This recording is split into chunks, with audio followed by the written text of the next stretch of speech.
ਵਾਹਿਗੁਰੂ ਜੀ ਕਾ ਖਾਲਸਾ ਵਾਹਿਗੁਰੂ ਜੀ ਕੀ ਫਤਿਹ। TV84 ਦੇ ਸਾਰੇ ਦਰਸ਼ਕ ਤੇ ਸਰੋਤੇ ਜਿਹੜੇ ਇਸ ਵਕਤ ਸਾਡੇ ਨਾਲ ਨਾਰਥ ਅਮਰੀਕਾ ਦੇ ਵਿੱਚੋਂ ਜੁੜੇ ਹੋਏ ਆ ਜਾਂ ਫਿਰ ਸੋਸ਼ਲ ਮੀਡੀਆ ਤੇ ਸਾਨੂੰ ਦੁਨੀਆ ਭਰ ਦੇ ਵਿੱਚ ਦੇਖ ਰਹੇ ਆ, ਮੈਂ ਅਮਰਵੀਰ ਸਿੰਘ ਅੱਜ TV84 ਦੇ ਦ ਸੱਚੋ ਸੱਚ ਪ੍ਰੋਗਰਾਮ ਦੇ ਵਿੱਚ ਆਪ ਸਭ ਦਾ ਤਹਿ ਦਿਲੋਂ ਸਵਾਗਤ ਕਰਦਾ। ਵਿਊਅਰਸ, ਅੱਜ ਅਸੀਂ 27 ਅਗਸਤ 2024 ਦੇ ਦਿਨ 12 ਭਾਦੋਂ ਨਾਨਕ ਸ਼ਾਹੀ ਸੰਮਤ 556 ਦੇ ਦਿਨ ਵਿਚਾਰ ਚਰਚਾ ਕਰਨ ਜਾ ਰਹੇ ਹਾਂ ਤੇ ਅੱਜ ਬੀਬੀ ਨੀਲਮ ਕੌਰ ਤੇ ਡਾਕਟਰ ਅਮਰਜੀਤ ਸਿੰਘ ਹੋਰਾਂ ਦੀ ਗੈਰ ਹਾਜ਼ਰੀ ਦੇ ਵਿੱਚ ਮੈਂ ਅਮਰਵੀਰ ਸਿੰਘ ਤੇ ਸਾਡੇ ਕੋਰਸਪੋਂਡੈਂਟ ਸੁਖਵਿੰਦਰ ਸਿੰਘ ਸਾਡੇ ਨਾਲ ਇਸ ਵਕਤ ਟੋਰਾਂਟੋ ਤੋਂ ਜੁੜੇ ਹੋਏ ਆ। ਅੱਜ ਅਸੀਂ ਸੱਚੋ ਸੱਚ ਪ੍ਰੋਗਰਾਮ ਕਰਾਂਗੇ, ਸਾਡੇ ਨਾਲ ਇਸੇ ਤਰ੍ਹਾਂ ਜੁੜੇ ਰਹੋ। ਸੁਖਵਿੰਦਰ ਸਿੰਘ ਦੇ ਨਾਲ ਆਓ ਮਿਲ ਕੇ ਪ੍ਰੋਗਰਾਮ ਦੀ ਸ਼ੁਰੂਆਤ ਕਰਦੇ ਹਾਂ। ਸੁਖਵਿੰਦਰ ਸਿੰਘ ਜੀ, ਸਵਾਗਤ ਹੈ ਜੀ। ਵਾਹਿਗੁਰੂ ਜੀ ਕਾ ਖਾਲਸਾ ਵਾਹਿਗੁਰੂ ਜੀ ਕੀ ਫਤਿਹ ਜੀ। ਵਾਹਿਗੁਰੂ ਜੀ ਕਾ ਖਾਲਸਾ ਵਾਹਿਗੁਰੂ ਜੀ ਕੀ ਫਤਿਹ ਜੀ। ਸੁਖਵਿੰਦਰ ਸਿੰਘ ਜੀ, ਪਹਿਲਾਂ ਅੱਜ ਦੇ ਟੌਪਿਕ ਜਿਹੜਾ ਪਹਿਲੇ ਸੈਗਮੈਂਟ ਦੇ ਵਿੱਚ ਹੀ ਟੌਪਿਕ ਦੀ ਉਹ ਕਰੀਏ, ਜਦੋਂ ਅਸੀਂ ਟਰਾਂਸਨੈਸ਼ਨਲ ਰਿਪਰੈਸ਼ਨ ਦੀ ਗੱਲ ਕਰਦੇ ਹਾਂ ਅਮਰੀਕਾ ਦੇ ਵਿੱਚ, ਨਾਰਥ ਅਮਰੀਕਾ ਦੇ ਵਿੱਚ। ਸੋ ਜਦੋਂ ਤੋਂ ਜਿੱਥੇ ਤੁਸੀਂ ਬੈਠੇ ਹੋ ਜਿਸ ਧਰਤੀ ਤੇ, ਕੈਨੇਡਾ ਦੀ ਧਰਤੀ ਤੋਂ, ਜਿਹੜੇ ਜਸਟਿਨ ਟਰੂਡੋ ਨੇ ਕੈਨੇਡੀਅਨ ਪ੍ਰਾਈਮ ਮਿਨਿਸਟਰ, ਉਹਨਾਂ ਨੇ ਜਦੋਂ ਤੋਂ ਇਹ ਗੱਲ ਜੱਗ ਜ਼ਾਹਰ ਕੀਤੀ ਕਿ ਜੋ ਹਰਦੀਪ ਸਿੰਘ ਨਿੱਜਰ ਦਾ ਕਤਲ ਕੀਤਾ ਗਿਆ, ਉਹਨਾਂ ਦੀ ਸ਼ਹਾਦਤ ਹੋਈ ਹੈ, ਉਸ ਦੇ ਪਿੱਛੇ ਇੰਡੀਅਨ ਅਥਾਰਟੀਜ਼ ਦਾ ਹੱਥ ਹੈ, ਉਦੋਂ ਤੋਂ ਲੈ ਕੇ ਟਰਾਂਸਨੈਸ਼ਨਲ ਰਿਪਰੈਸ਼ਨ ਦਾ ਮੁੱਦਾ ਇੰਟਰਨੈਸ਼ਨਲੀ ਜਿਹੜਾ ਆ ਉਹ ਫੋਕਸ ਦੇ ਵਿੱਚ ਆਇਆ ਹੋਇਆ ਤੇ ਸਿੱਖ ਇਹਦਾ ਸੈਂਟਰ ਆਫ ਅਟੈਂਸ਼ਨ ਰਹੇ ਆ। ਸਿੱਖ ਇਸ਼ੂ ਨੂੰ ਪਬਲਿਕ ਓਪੀਨੀਅਨ, ਪਬਲਿਕ ਆਏ ਦੇ ਵਿੱਚ ਬੜੀ ਵੱਡੀ ਤੌਰ ਦੇ ਉੱਤੇ ਜਿਹੜੀ ਹੈ ਲਾਈਮਲਾਈਟ ਹਾਸਲ ਹੋਈ ਹੈ। ਸੋ ਇਸ ਨੂੰ ਮੁੱਖ ਰੱਖਦਿਆਂ ਹੋਇਆਂ, ਪਰ ਇਹ ਹੋਣ ਦੇ ਬਾਵਜੂਦ ਵੀ ਜੋ ਇੱਕ ਸਟੇਜ ਦੇ ਉੱਤੇ ਐਂ ਲੱਗਾ ਸੀ ਜਾਂ ਇਹ ਗੱਲ ਮੰਨੀ ਜਾਂਦੀ ਹੈ ਵੀ ਜਦੋਂ ਜਿਹੜੇ ਇਸ ਕਿਸਮ ਦੇ ਆਪਰੇਸ਼ਨ ਹੁੰਦੇ ਆ ਉਹਨਾਂ ਨੂੰ ਠੱਲ ਪੈ ਜਾਂਦੀ ਹੈ ਜਾਂ ਉਹ ਰੁਕ ਜਾਂਦੇ ਨੇ, ਕਿਉਂਕਿ ਗੱਲ ਜਿਹੜੀ ਹੈ ਉਹ ਇਸ ਕਿਸਮ ਦੇ ਕੋਵਰਟ ਆਪਰੇਸ਼ਨ ਜਦੋਂ ਹੁੰਦੇ ਆ ਉਹ ਸਾਹਮਣੇ ਆ ਜਾਂਦੇ ਨੇ ਸਭ ਦੇ, ਜਾਂ ਜਦੋਂ ਗੱਲ ਜੱਗ ਜ਼ਾਹਰ ਹੋ ਜਾਂਦੀ ਹੈ ਤੇ ਫਿਰ ਜਿਹੜੇ ਕਾਤਲ ਹੈਗੇ ਆ ਉਹ ਪੈਰ ਪਛਾਂ ਖਿੱਚ ਲੈਂਦੇ ਆ। ਪਰ ਸਾਡੇ ਮਾਮਲੇ ਦੇ ਵਿੱਚ, ਸਿੱਖਾਂ ਦੇ ਮਾਮਲੇ ਦੇ ਵਿੱਚ ਇਹ ਗੱਲ ਨਹੀਂ ਹੁੰਦੀ ਲੱਗ ਰਹੀ, ਕਿਉਂਕਿ ਬਾਅਦ ਦੇ ਵਿੱਚ ਵੀ ਕਈ ਇਸ ਕਿਸਮ ਦੀਆਂ ਘਟਨਾਵਾਂ ਜਿਹੜੀਆਂ ਨੇ ਉਹ ਵਾਪਰ ਰਹੀਆਂ ਨੇ। ਖਾਸ ਤੌਰ 'ਤੇ ਜਦੋਂ ਅਸੀਂ ਸਿੱਖਸ ਫਾਰ ਜਸਟਿਸ ਜਥੇਬੰਦੀ ਦੀ ਗੱਲ ਕਰਦੇ ਹਾਂ, ਪਹਿਲਾਂ ਜਦੋਂ ਅਸੀਂ ਦੇਖਦੇ ਹਾਂ ਪਿਛਲੇ ਸਾਲ ਦੇ ਵਿੱਚ, ਫਿਰ ਇਸ ਸਾਲ ਦੇ ਵਿੱਚ ਵੀ ਕਈ ਇਸ ਕਿਸਮ ਦੀਆਂ ਘਟਨਾਵਾਂ ਨੇ। ਉਹ ਟੋਰਾਂਟੋ ਦੇ ਵਿੱਚ ਵੀ ਇੱਕ ਵਿਆਹ ਦੇ ਉੱਤੇ ਗੱਲ ਸਾਹਮਣੇ ਆਉਂਦੀ ਹੈ ਕਿ ਜਿੱਥੇ ਗੁਰਪਤਵੰਤ ਸਿੰਘ ਪੰਨੂ ਨੂੰ ਮਾਰਨ ਦੀ ਸਾਜ਼ਿਸ਼ ਦੀ ਜਿਹੜੀ ਗੱਲ ਹੈ ਉਹ ਬਾਅਦ ਦੇ ਵਿੱਚ ਮੀਡੀਆ ਦੇ ਵਿੱਚ ਵਾਈਡਰ ਲੈਵਲ 'ਤੇ ਰਿਪੋਰਟ ਕੀਤੀ ਗਈ ਹੈ। ਸੋ ਅੱਜ ਦੀ ਵੀ ਇੱਕ ਅਹਿਮ ਖਬਰ ਹੈਗੀ ਹੈ ਵੀ ਜਿਹੜੇ ਸਿੱਖਸ ਫਾਰ ਜਸਟਿਸ ਦੇ ਕਾਰਕੁਨ ਨੇ ਹਰਦੀਪ ਸਿੰਘ ਨਿੱਜਰ ਤੋਂ ਬਾਅਦ, ਜਿਨ੍ਹਾਂ ਨੇ ਰੈਫਰੈਂਡਮ ਦੀ ਕਮਾਨ ਸੰਭਾਲੀ ਕੈਨੇਡਾ ਦੇ ਵਿੱਚ, ਤੇ ਕੈਨੇਡਾ ਦੇ ਵਿੱਚ ਜਿਹੜੇ ਰੈਫਰੈਂਡਮ ਹੋਏ ਆ ਉਹਨਾਂ ਦੇ ਵਿੱਚ ਉਹਨਾਂ ਦਾ ਅਹਿਮ ਯੋਗਦਾਨ ਹੈ, ਉਹਨਾਂ ਨੂੰ ਹੁਣ ਡਿਊਟੀ ਟੂ ਵਾਰਨ ਜਿਹੜੀ ਹੈ ਉਹ ਦਿੱਤੀ ਗਈ ਹੈ। ਸੋ ਹਰਦੀਪ ਸਿੰਘ ਨਿੱਜਰ ਤੋਂ ਬਾਅਦ ਇਹ ਮਤਲਬ ਬੜਾ ਇੱਕ ਦੇਖਣ ਵਾਲੀ ਗੱਲ ਹੈਗੀ ਹੈ ਵੀ ਇੰਦਰਜੀਤ ਸਿੰਘ ਗੋਸਲ ਨੂੰ ਜਿਹੜੀ ਇਹ ਡਿਊਟੀ ਟੂ ਵਾਰਨ ਦਿੱਤੀ ਗਈ ਹੈ, ਇਹਦੀ ਅਹਿਮੀਅਤ ਕੀ ਹੈਗੀ ਹੈ। ਇਹ ਗੱਲ ਹੁਣ ਸਮਝਣ ਵਾਲੀ ਹੈ ਵੀ ਇੰਨਾ ਸਮਾਂ, ਇੰਨੇ ਮਹੀਨੇ ਬੀਤਣ ਤੋਂ ਬਾਅਦ ਵੀ ਇਹ ਹਜੇ ਤੱਕ ਜਿਹੜਾ ਖਤਰਾ ਆ ਉਹ ਟਲਿਆ ਨਹੀਂ ਹੈਗਾ। ਸੋ ਪਹਿਲਾਂ ਮੈਂ ਚਾਹੂੰਗਾ ਅਸੀਂ ਥੋੜ੍ਹੀਆਂ ਜੀਆਂ ਡੀਟੇਲਸ ਡਿਸਕਸ ਕਰ ਲਈਏ ਵੀ ਚੱਲ ਕੀ ਰਿਹਾ ਆ ਇਸ ਵਕਤ, ਫਿਰ ਗੱਲ ਨੂੰ ਅੱਗੇ ਤੋਰਦੇ ਹਾਂ। ਬਿਲਕੁਲ ਜੀ ਅਮਰਵੀਰ ਸਿੰਘ ਜੀ, ਜਿਹੜੀ ਇਹ ਅੱਜ ਗਲੋਬਲ ਨਿਊਜ਼ ਦੀ ਖਬਰ ਜੋ ਅਸੀਂ ਦੇਖ ਰਹੇ ਹਾਂ, ਜਿਹਦੇ 'ਚ ਇਹ ਗੱਲ ਨਸ਼ਰ ਹੋਈ ਆ ਕਿ ਜਿਹੜਾ RCMP ਰੋਇਲ ਕੈਨੇਡੀਅਨ ਜਿਹੜੀ ਮਾਊਂਟਡ ਪੁਲਿਸ ਆ, ਉਹਦੇ ਵੱਲੋਂ ਇੰਦਰਜੀਤ ਸਿੰਘ ਗੋਸਲ ਜਿਹੜੇ ਸਿੱਖਸ ਫਾਰ ਜਸਟਿਸ ਦੇ ਐਕਟਿਵਿਸਟ ਨੇ ਤੇ ਹਰਦੀਪ ਸਿੰਘ ਨਿੱਜਰ ਹੋਰਾਂ ਦੀ ਸ਼ਹਾਦਤ ਤੋਂ ਬਾਅਦ ਜਿਹੜਾ ਕੈਨੇਡਾ ਆਪਰੇਸ਼ਨ ਆ ਸਿੱਖਸ ਫਾਰ ਜਸਟਿਸ ਦਾ, ਉਹਨੂੰ ਦੇਖ ਰਹੇ ਆ। ਤੇ ਉਸ ਦੇ ਵਿੱਚ ਇਹ ਖਬਰ ਦੇ ਵਿੱਚ ਇਹ ਦੱਸਿਆ ਗਿਆ ਕਿ ਉਹਨਾਂ ਨੂੰ RCMP ਨੇ ਥ੍ਰੈਟ ਦਾ ਜਿਹੜਾ ਨੋਟਿਸ ਇਸ਼ੂ ਕੀਤਾ, ਜਿਹਨੂੰ ਡਿਊਟੀ ਟੂ ਵਾਰ ਨੋਟਿਸ ਕਹਿੰਦੇ ਆ। ਤੇ ਮਤਲਬ ਉਹਨਾਂ ਨੇ ਜਿਹੜੇ ਭਾਈ ਗੋਸਲ ਨੇ, ਇੰਦਰਜੀਤ ਸਿੰਘ ਗੋਸਲ, ਉਹਨਾਂ ਨੇ ਮੀਡੀਆ ਨੂੰ ਦੱਸਿਆ ਕਿ ਆਈ ਥਿੰਕ ਸ਼ੁੱਕਰਵਾਰ ਨੂੰ ਉਹ ਕਹਿੰਦੇ ਆ ਕਿ ਘਰੇ ਜਿਹੜੇ ਉਹਨਾਂ ਦੇ ਇਹ ਜਿਹੜੇ ਓਫੀਸ਼ੀਅਲ ਨੇ ਉਹ ਆਏ ਤੇ ਉਹਨਾਂ ਨੇ ਉਹਨਾਂ ਨੂੰ ਇਹ ਜਿਹੜਾ ਨੋਟਿਸ ਆ ਉਹ ਦਿੱਤਾ ਆ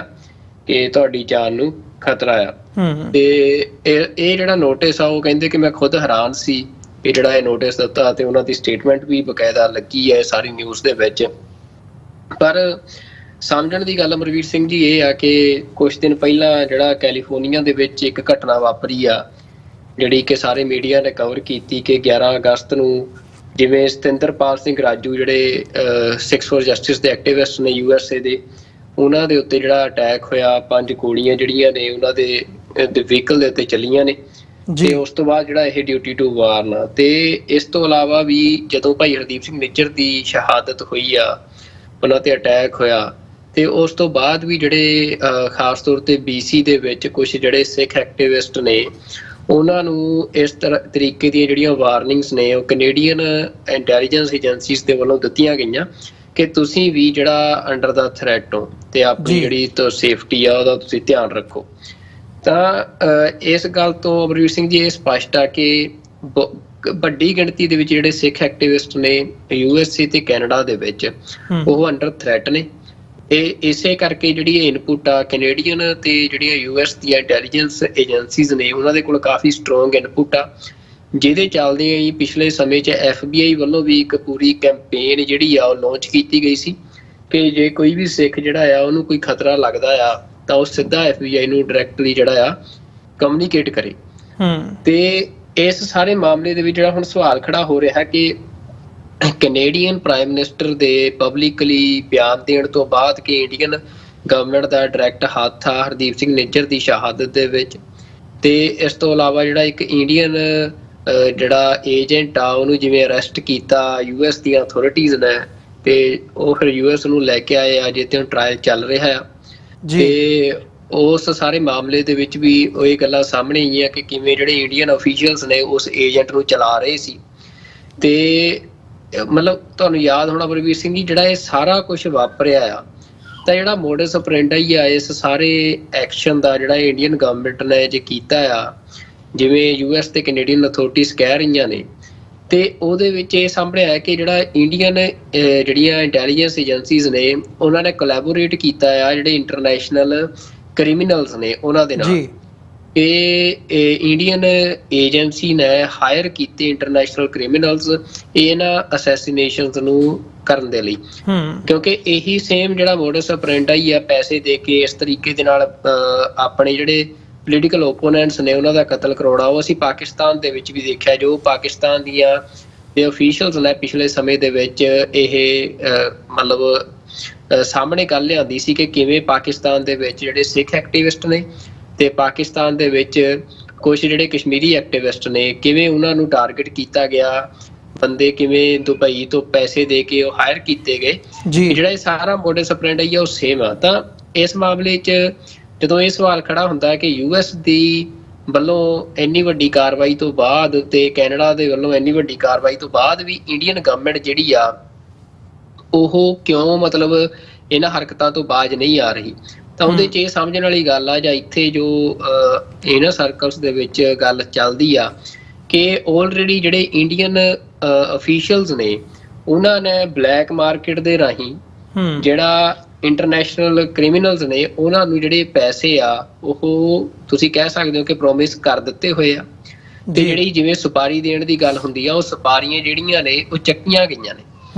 ਤਾਂ ਉਹ ਜਿਹੜਾ ਬਲੈਕ ਮਾਰਕੀਟ ਦਾ ਮਤਲਬ ਜਿੰਨਾ ਕਿ ਸੁਣਨ ਚ ਆਇਆ ਕਿ ਕੋਈ ਅਸੂਲ ਹੁੰਦਾ ਹੈ ਕਿ ਜਦੋਂ ਤੁਸੀਂ ਸੁਪਾਰੀ ਇੱਕ ਦੀ ਚੱਕ ਲੈਂਦੇ ਹੋ ਕਿਸੇ ਦੀ, ਫਿਰ ਤੁਸੀਂ ਉਹਨੂੰ ਮਤਲਬ ਐਂਡ ਤੱਕ ਲੈ ਕੇ ਜਾਂਦੇ ਹੋ ਤਾਂ ਹੀ ਜਿਹੜਾ ਤੁਹਾਡਾ ਪੈਸਾ ਆ ਫਿਰ ਤੁਸੀਂ ਉਹ ਕਲੇਮ ਕਰਦੇ ਹੋ। ਤੇ ਉਹ ਜਿਹੜਾ ਮਤਲਬ ਅਸੀਂ ਕਹਿ ਸਕਦੇ ਹਾਂ ਕਿ ਇੰਡੀਅਨ ਗਵਰਨਮੈਂਟ ਇਹ ਜਿਹੜਾ ਇੱਕ ਬੜੀ ਗੰਦੀ ਗੇਮ ਆ ਉਹ ਖੇਡ ਚੁੱਕੀ ਆ, ਤੇ ਜਿਹਦੇ ਹੁਣ ਜਿਹੜੇ ਉਹ ਲੋਕ ਜਿਹੜੇ ਸਿੱਖ ਐਕਟਿਵਿਸਟਾਂ ਦੇ ਮਗਰ ਪਏ ਆ ਉਹ ਆਲਰੇਡੀ ਐਕਟਿਵ ਨੇ, ਤੇ ਇਸੇ ਕਰਕੇ ਜਿਹੜੀਆਂ ਇੰਟੈਲੀਜੈਂਸ ਏਜੰਸੀਜ਼ ਨੇ ਕੈਨੇਡਾ ਤੇ USA ਦੀਆਂ ਉਹ ਸਿੱਖਾਂ ਨੂੰ ਇਹ ਜਿਹੜੇ ਨੋਟਿਸ ਨੇ ਉਹ ਇਸ਼ੂ ਕਰ ਰਹੇ ਆ, ਕਿਉਂਕਿ ਜਦੋਂ ਉਹਨਾਂ ਤੱਕ ਇਹ ਜਾਣਕਾਰੀ ਮਿਲਦੀ ਆ ਕਿ ਕੋਈ ਜਿਹੜਾ ਇਸ ਤਰੀਕੇ ਦਾ ਟਾਰਗੇਟ ਲੈ ਕੇ ਬੰਦਾ ਘੁੰਮ ਰਿਹਾ ਆ ਜਾਂ ਉਹ ਜਿਹੜੇ ਜਦੋਂ ਵੀ ਉਹਨਾਂ ਤੱਕ ਜਾਣਕਾਰੀ ਆਉਂਦੀ ਆ ਫਿਰ ਉਹ ਇਹ ਨੋਟਿਸ ਜਿਹੜੇ ਆ ਉਹ ਇਸ਼ੂ ਕਰਦੇ ਆ। ਤਾਂ ਇਹਦੇ 'ਚ ਬੜੀ ਇੱਕ ਅਹਿਮ ਹੋਰ ਇਨਪੁਟ ਆ ਜਿਹੜੀ ਅਮਰਵੀਰ ਸਿੰਘ ਜੀ ਮਤਲਬ ਸਮਝਣ ਵਾਲੀ ਆ। ਤੁਹਾਨੂੰ ਯਾਦ ਹੋਣਾ ਕਿ ਜਿਹੜੀ ਕੈਨੇਡਾ ਦੇ ਵਿੱਚ ਫੋਰਨ ਇੰਟਰਫੇਰੈਂਸ ਕਮਿਸ਼ਨ ਬਣਿਆ ਸੀ, ਤੇ ਮਤਲਬ ਇੱਕ ਪਾਰਲੀਮੈਂਟਰੀ ਜਿਹੜੀ ਕਮੇਟੀ ਆ ਉਹ ਪਾਰਲੀਮੈਂਟਰੀ ਹੀਅਰਿੰਗ ਹੋਈ ਸੀ ਜਿਹਦੇ ਵਿੱਚ ਜਸਟਿਨ ਟਰੂਡੋ ਜਿਹੜੇ ਆ ਉਹਨਾਂ ਨੇ ਵੀ ਜਿਹੜਾ ਐਜ਼ ਅ ਵਿਟਨੈਸ ਉਹ ਹਾਜ਼ਰ ਹੋਏ ਸੀ, ਪੇਸ਼ ਹੋਏ ਸੀ। ਤੇ ਉਹਦੇ ਚ ਸਿੱਖਾਂ ਵੱਲੋਂ ਵੀ ਜਿਹੜੇ ਨੁਮਾਇੰਦੇ ਆ ਉਹਨਾਂ ਨੇ ਸਵਾਲ ਕੀਤੇ ਸੀ, ਤੇ ਉਹ ਸਾਰੀ ਹੀਅਰਿੰਗ ਜਿਹੜੀ ਸੀ ਉਹ ਟ੍ਰਾਂਸਨੈਸ਼ਨਲ ਰਿਪਰੈਸ਼ਨ ਦੇ ਮਸਲੇ ਤੇ ਸੀ। ਤੇ ਉਸ ਸਾਰੇ ਇਹ ਸਾਰੀ ਹੀਅਰਿੰਗ ਤੋਂ ਬਾਅਦ, ਸਾਰੀ ਜਾਂਚ ਤੋਂ ਬਾਅਦ ਕੈਨੇਡੀਅਨ ਅਥਾਰਟੀਜ਼ ਜਿਹੜੀਆਂ ਆ ਉਹਨਾਂ ਨੇ ਮੰਨਿਆ ਸੀ ਕਿ ਕੈਨੇਡਾ ਦੇ ਵਿੱਚ ਮਤਲਬ ਜਿਹੜੀ ਫੋਰਨ ਇੰਟਰਫੇਰੈਂਸ ਆ ਉਹਦੇ 'ਚ ਚਾਈਨਾ ਤੋਂ ਬਾਅਦ ਇੰਡੀਆ ਦੂਜੇ ਨੰਬਰ ਦਾ ਮੁਲਕ ਆ ਜਿਹੜਾ ਕਿ ਸਭ ਤੋਂ ਵੱਧ ਫੋਰਨ ਇੰਟਰਫੇਰੈਂਸ ਕਰ ਰਿਹਾ। ਤੇ ਉਹਦੇ ਵਿੱਚ ਇਹ ਸਾਹਮਣੇ ਆਇਆ ਸੀ ਕਿ ਜਿਹੜਾ ਉਹ ਮੋਡਸ ਆਪਰੈਂਡੀ ਆ ਇੰਡੀਅਨ ਗਵਰਨਮੈਂਟ ਦਾ, ਉਹ ਇਹ ਹੈ ਕਿ ਜਿਹੜੇ ਪਾਰਲੀਮੈਂਟੇਰੀਅਨ ਨੇ ਡਿਫਰੈਂਟ ਪਾਰਟੀਜ਼ ਦੇ, ਉਹਨਾਂ ਤੱਕ ਬਾਏ ਪ੍ਰੋਕਸੀਜ਼ ਇੰਡੀਅਨ ਜਿਹੜੇ ਏਜੰਟਸ ਨੇ, ਇੰਡੀਅਨ ਇੰਟੈਲੀਜੈਂਸ ਏਜੰਸੀਜ਼ ਆ, ਉਹ ਅਪਰੋਚ ਕਰਦੀਆਂ ਨੇ। ਮਤਲਬ ਕਿ ਇੰਡੀਅਨ ਜਿਹੜੀਆਂ ਇੰਟੈਲੀਜੈਂਸ ਏਜੰਸੀਜ਼ ਆ ਜਿਹਦੇ ਬਾਰੇ ਕਿਹਾ ਜਾਂਦਾ ਕਿ ਜਿਹੜਾ ਹਾਈ ਕਮਿਸ਼ਨਰ ਆਫਿਸ ਆ ਕੈਨੇਡਾ ਦੇ ਵਿੱਚ ਇੰਡੀਆ ਦਾ, ਉੱਥੋਂ ਇਹ ਸਾਰਾ ਕੁਝ ਆਪਰੇਟ ਹੁੰਦਾ ਹੈ। ਤੇ ਉਹਦੇ ਵਿੱਚ ਉਹ ਕੁਝ ਪ੍ਰੋਕਸੀਜ਼ ਨੂੰ ਪੈਸਾ ਦਿੰਦੇ ਆ ਇੰਡੀਅਨ ਗਵਰਨਮੈਂਟ ਦਾ, ਤੇ ਉਹ ਪ੍ਰੋਕਸੀਜ਼ ਫਿਰ ਉਸ ਪੈਸੇ ਨੂੰ ਜਿਹੜੇ ਕੈਨੇਡਾ ਦੇ ਪਾਰਲੀਮੈਂਟੇਰੀਅਨਸ ਨੇ ਜਿਨ੍ਹਾਂ ਨੂੰ ਟਾਰਗੇਟ ਕਰਨਾ ਚਾਹੁੰਦੇ ਆ, ਉਹਨਾਂ ਦੀਆਂ ਜਿਹੜੀਆਂ ਕੈਂਪੇਨਸ ਨੇ ਉਹਨਾਂ ਦੇ ਵਿੱਚ ਲਾਉਂਦੇ ਆ ਤਾਂ ਕਿ ਉਹ ਜਿਹੜਾ ਉਹਨਾਂ ਪਾਰਲੀਮੈਂਟੇਰੀਅਨਸ ਦੇ ਖਾਸ ਬਣ ਸਕਣ, ਤੇ ਉਸ ਤੋਂ ਬਾਅਦ ਜਿਹੜੇ ਇੰਡੀਅਨ ਇੰਟਰਸਟ ਨੇ ਉਹਨਾਂ ਨੂੰ ਉਹਨਾਂ ਪਾਰਲੀਮੈਂਟੇਰੀਅਨਸ ਤੋਂ ਸਰਵ ਕਰਵਾ ਸਕਣ। ਤੇ ਉਹਦੇ ਵਿੱਚ ਜਿਹੜੀ ਜਾਂਚ ਕਮੇਟੀ ਆ ਉਹਨੇ ਕਿਹਾ ਸੀ ਕਿ ਜਿਹੜੇ ਪਾਰਲੀਮੈਂਟੇਰੀਅਨਸ ਟਾਰਗੇਟ ਹੋਇਆ ਉਹਨਾਂ ਨੂੰ ਹਾਲਾਂਕਿ ਨਹੀਂ ਪਤਾ ਲੱਗਦਾ ਕਿ ਉਹ ਟਾਰਗੇਟ ਹੋ ਰਹੇ ਆ ਫੋਰਨ ਇੰਟਰਫੇਰੈਂਸ ਦਾ, ਕਿਉਂਕਿ ਉਹ ਇਸ ਤਰੀਕੇ ਦੇ ਨਾਲ with the help of proxies Indian government ਜਿਹੜੀ ਆ ਉਹਨਾਂ ਨੂੰ ਟਾਰਗੇਟ ਕਰ ਰਹੀ ਆ ਜੀ। ਤੇ ਮਤਲਬ ਇਹ ਮੈਂ ਜਿਵੇਂ ਉਹ ਪ੍ਰੋਕਸੀ ਜਿਹੜਾ ਆ ਉਹ ਤੁਸੀਂ ਕਹਿ ਸਕਦੇ ਹੋ ਕਿ ਇੱਕ ਤਰ੍ਹਾਂ ਦੇ ਨਾਲ ਮਤਲਬ ਇੰਡੀਅਨ ਗਵਰਨਮੈਂਟ ਦੇ ਏਜੰਟ ਤੇ ਜਿਹੜਾ ਟਾਰਗੇਟ ਹੋ ਰਿਹਾ ਪਾਰਲੀਮੈਂਟੇਰੀਅਨ ਆ ਉਹਦੇ ਵਿਚਾਲੇ ਇੱਕ ਪ੍ਰੋਕਸੀ ਆ ਜਿਹਦੇ ਰਾਹੀਂ ਉਹ ਇਹ ਸਾਰਾ ਕੁਝ ਕਰਦੇ ਆ,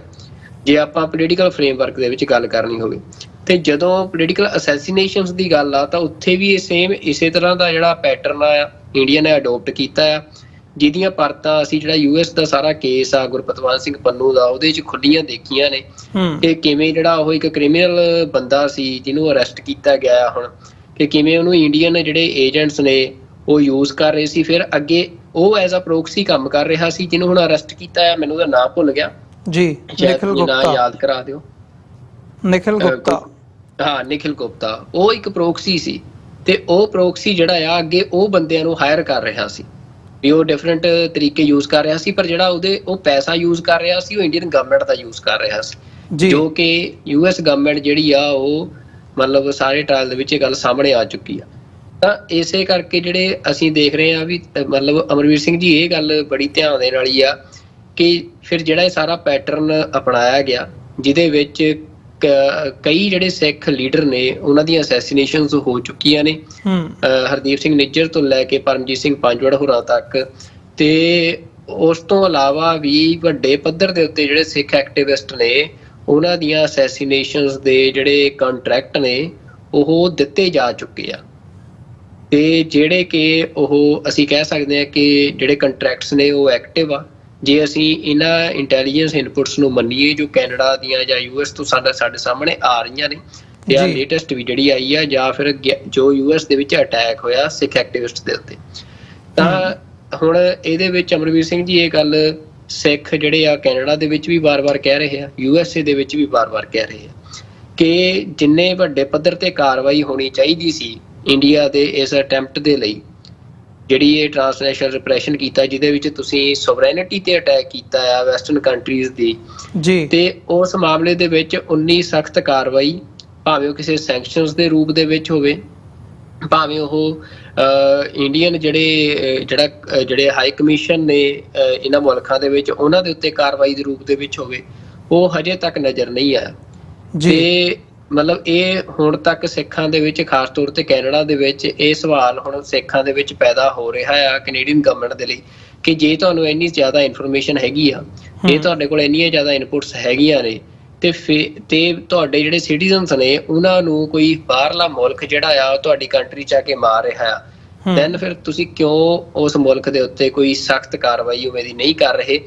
ਜੇ ਹੁਣ ਇਹ ਸਿੱਖਾਂ ਚ ਇਹ ਵੀ ਗੱਲ ਹੋ ਰਹੀ ਆ ਕਿ ਜੇ ਸਿੱਖਾਂ ਦੀ ਬਜਾਏ ਕੋਈ ਇੱਥੇ ਹੋਰ ਕੈਨੇਡੀਅਨ ਮਤਲਬ ਜਿਹੜਾ ਵੈਸਟਰਨ ਮੂਲ ਦਾ ਟਾਰਗੇਟ ਇਸ ਤਰ੍ਹਾਂ ਦਾ ਹੋਇਆ ਹੁੰਦਾ ਤਾਂ ਸ਼ਾਇਦ ਜਿਹੜਾ ਰਵੱਈਆ ਆ ਉਹ ਸਰਕਾਰ ਦਾ ਡਿਫਰੈਂਟ ਹੁੰਦਾ, ਤੇ ਵੀ ਸਿੱਖਾਂ ਦੇ ਲਈ ਅੱਜ ਇਹ ਮਸਲਾ ਆ ਵੀ ਸਿੱਖ ਕਿਉਂਕਿ ਇੱਕ ਨੇਸ਼ਨ ਲੈਸ, ਇੱਕ ਕੰਟਰੀ ਲੈਸ ਕੌਮ ਆ ਜਿਨ੍ਹਾਂ ਦੇ ਕੋਲ ਕੋਈ ਆਪਣਾ ਸੋਵਰਨ ਨੇਸ਼ਨ ਨਹੀਂ ਆ, ਤੇ ਇਸ ਕਰਕੇ ਜਿਹੜੀ ਸਿੱਖਾਂ ਦੀ ਇਸ ਸਾਰੇ ਮਾਮਲੇ 'ਚ ਵੀ ਅਸੀਂ ਦੇਖ ਰਹੇ ਹਾਂ ਵੀ ਜਿਹੜੀ ਸੁਣਵਾਈ ਆ ਉਸ ਪੱਧਰ ਤੇ ਨਹੀਂ ਹੋ ਰਹੀ ਆ ਤੇ ਸਿੱਖਾਂ ਦੇ ਉੱਤੇ ਜਿਹੜੇ ਅਟੈਕ ਨੇ ਇਹਨਾਂ ਕੰਟਰੀਜ਼ ਦੇ ਵਿੱਚ ਵੀ ਲਗਾਤਾਰ ਹੋ ਰਹੇ ਆ। ਤੇ ਜਿਹੜੀ ਸਟੇਟਮੈਂਟ ਵੀ ਆ ਅੱਜ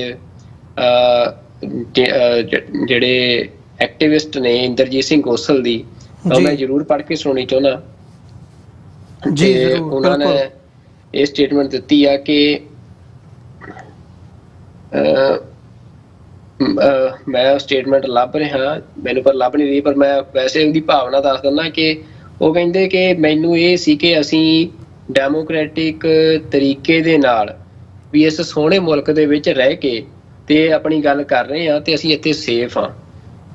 ਪਰ ਉਹ ਕਹਿੰਦੇ ਵੀ ਸਾਨੂੰ ਹੁਣ ਇਹ ਲੱਗ ਰਿਹਾ ਵੀ ਭਾਰਤ ਸਾਡਾ ਇੱਥੇ ਵੀ ਜਿਹੜਾ ਆ ਉਹ ਪਿੱਛਾ ਨਹੀਂ ਛੱਡ ਰਿਹਾ, ਸਾਨੂੰ ਇੱਥੇ ਵੀ ਡੈਮੋਕ੍ਰੈਟਿਕਲੀ ਆਪਣੀ ਗੱਲ ਨਹੀਂ ਕਰਨ ਦੇ ਰਿਹਾ।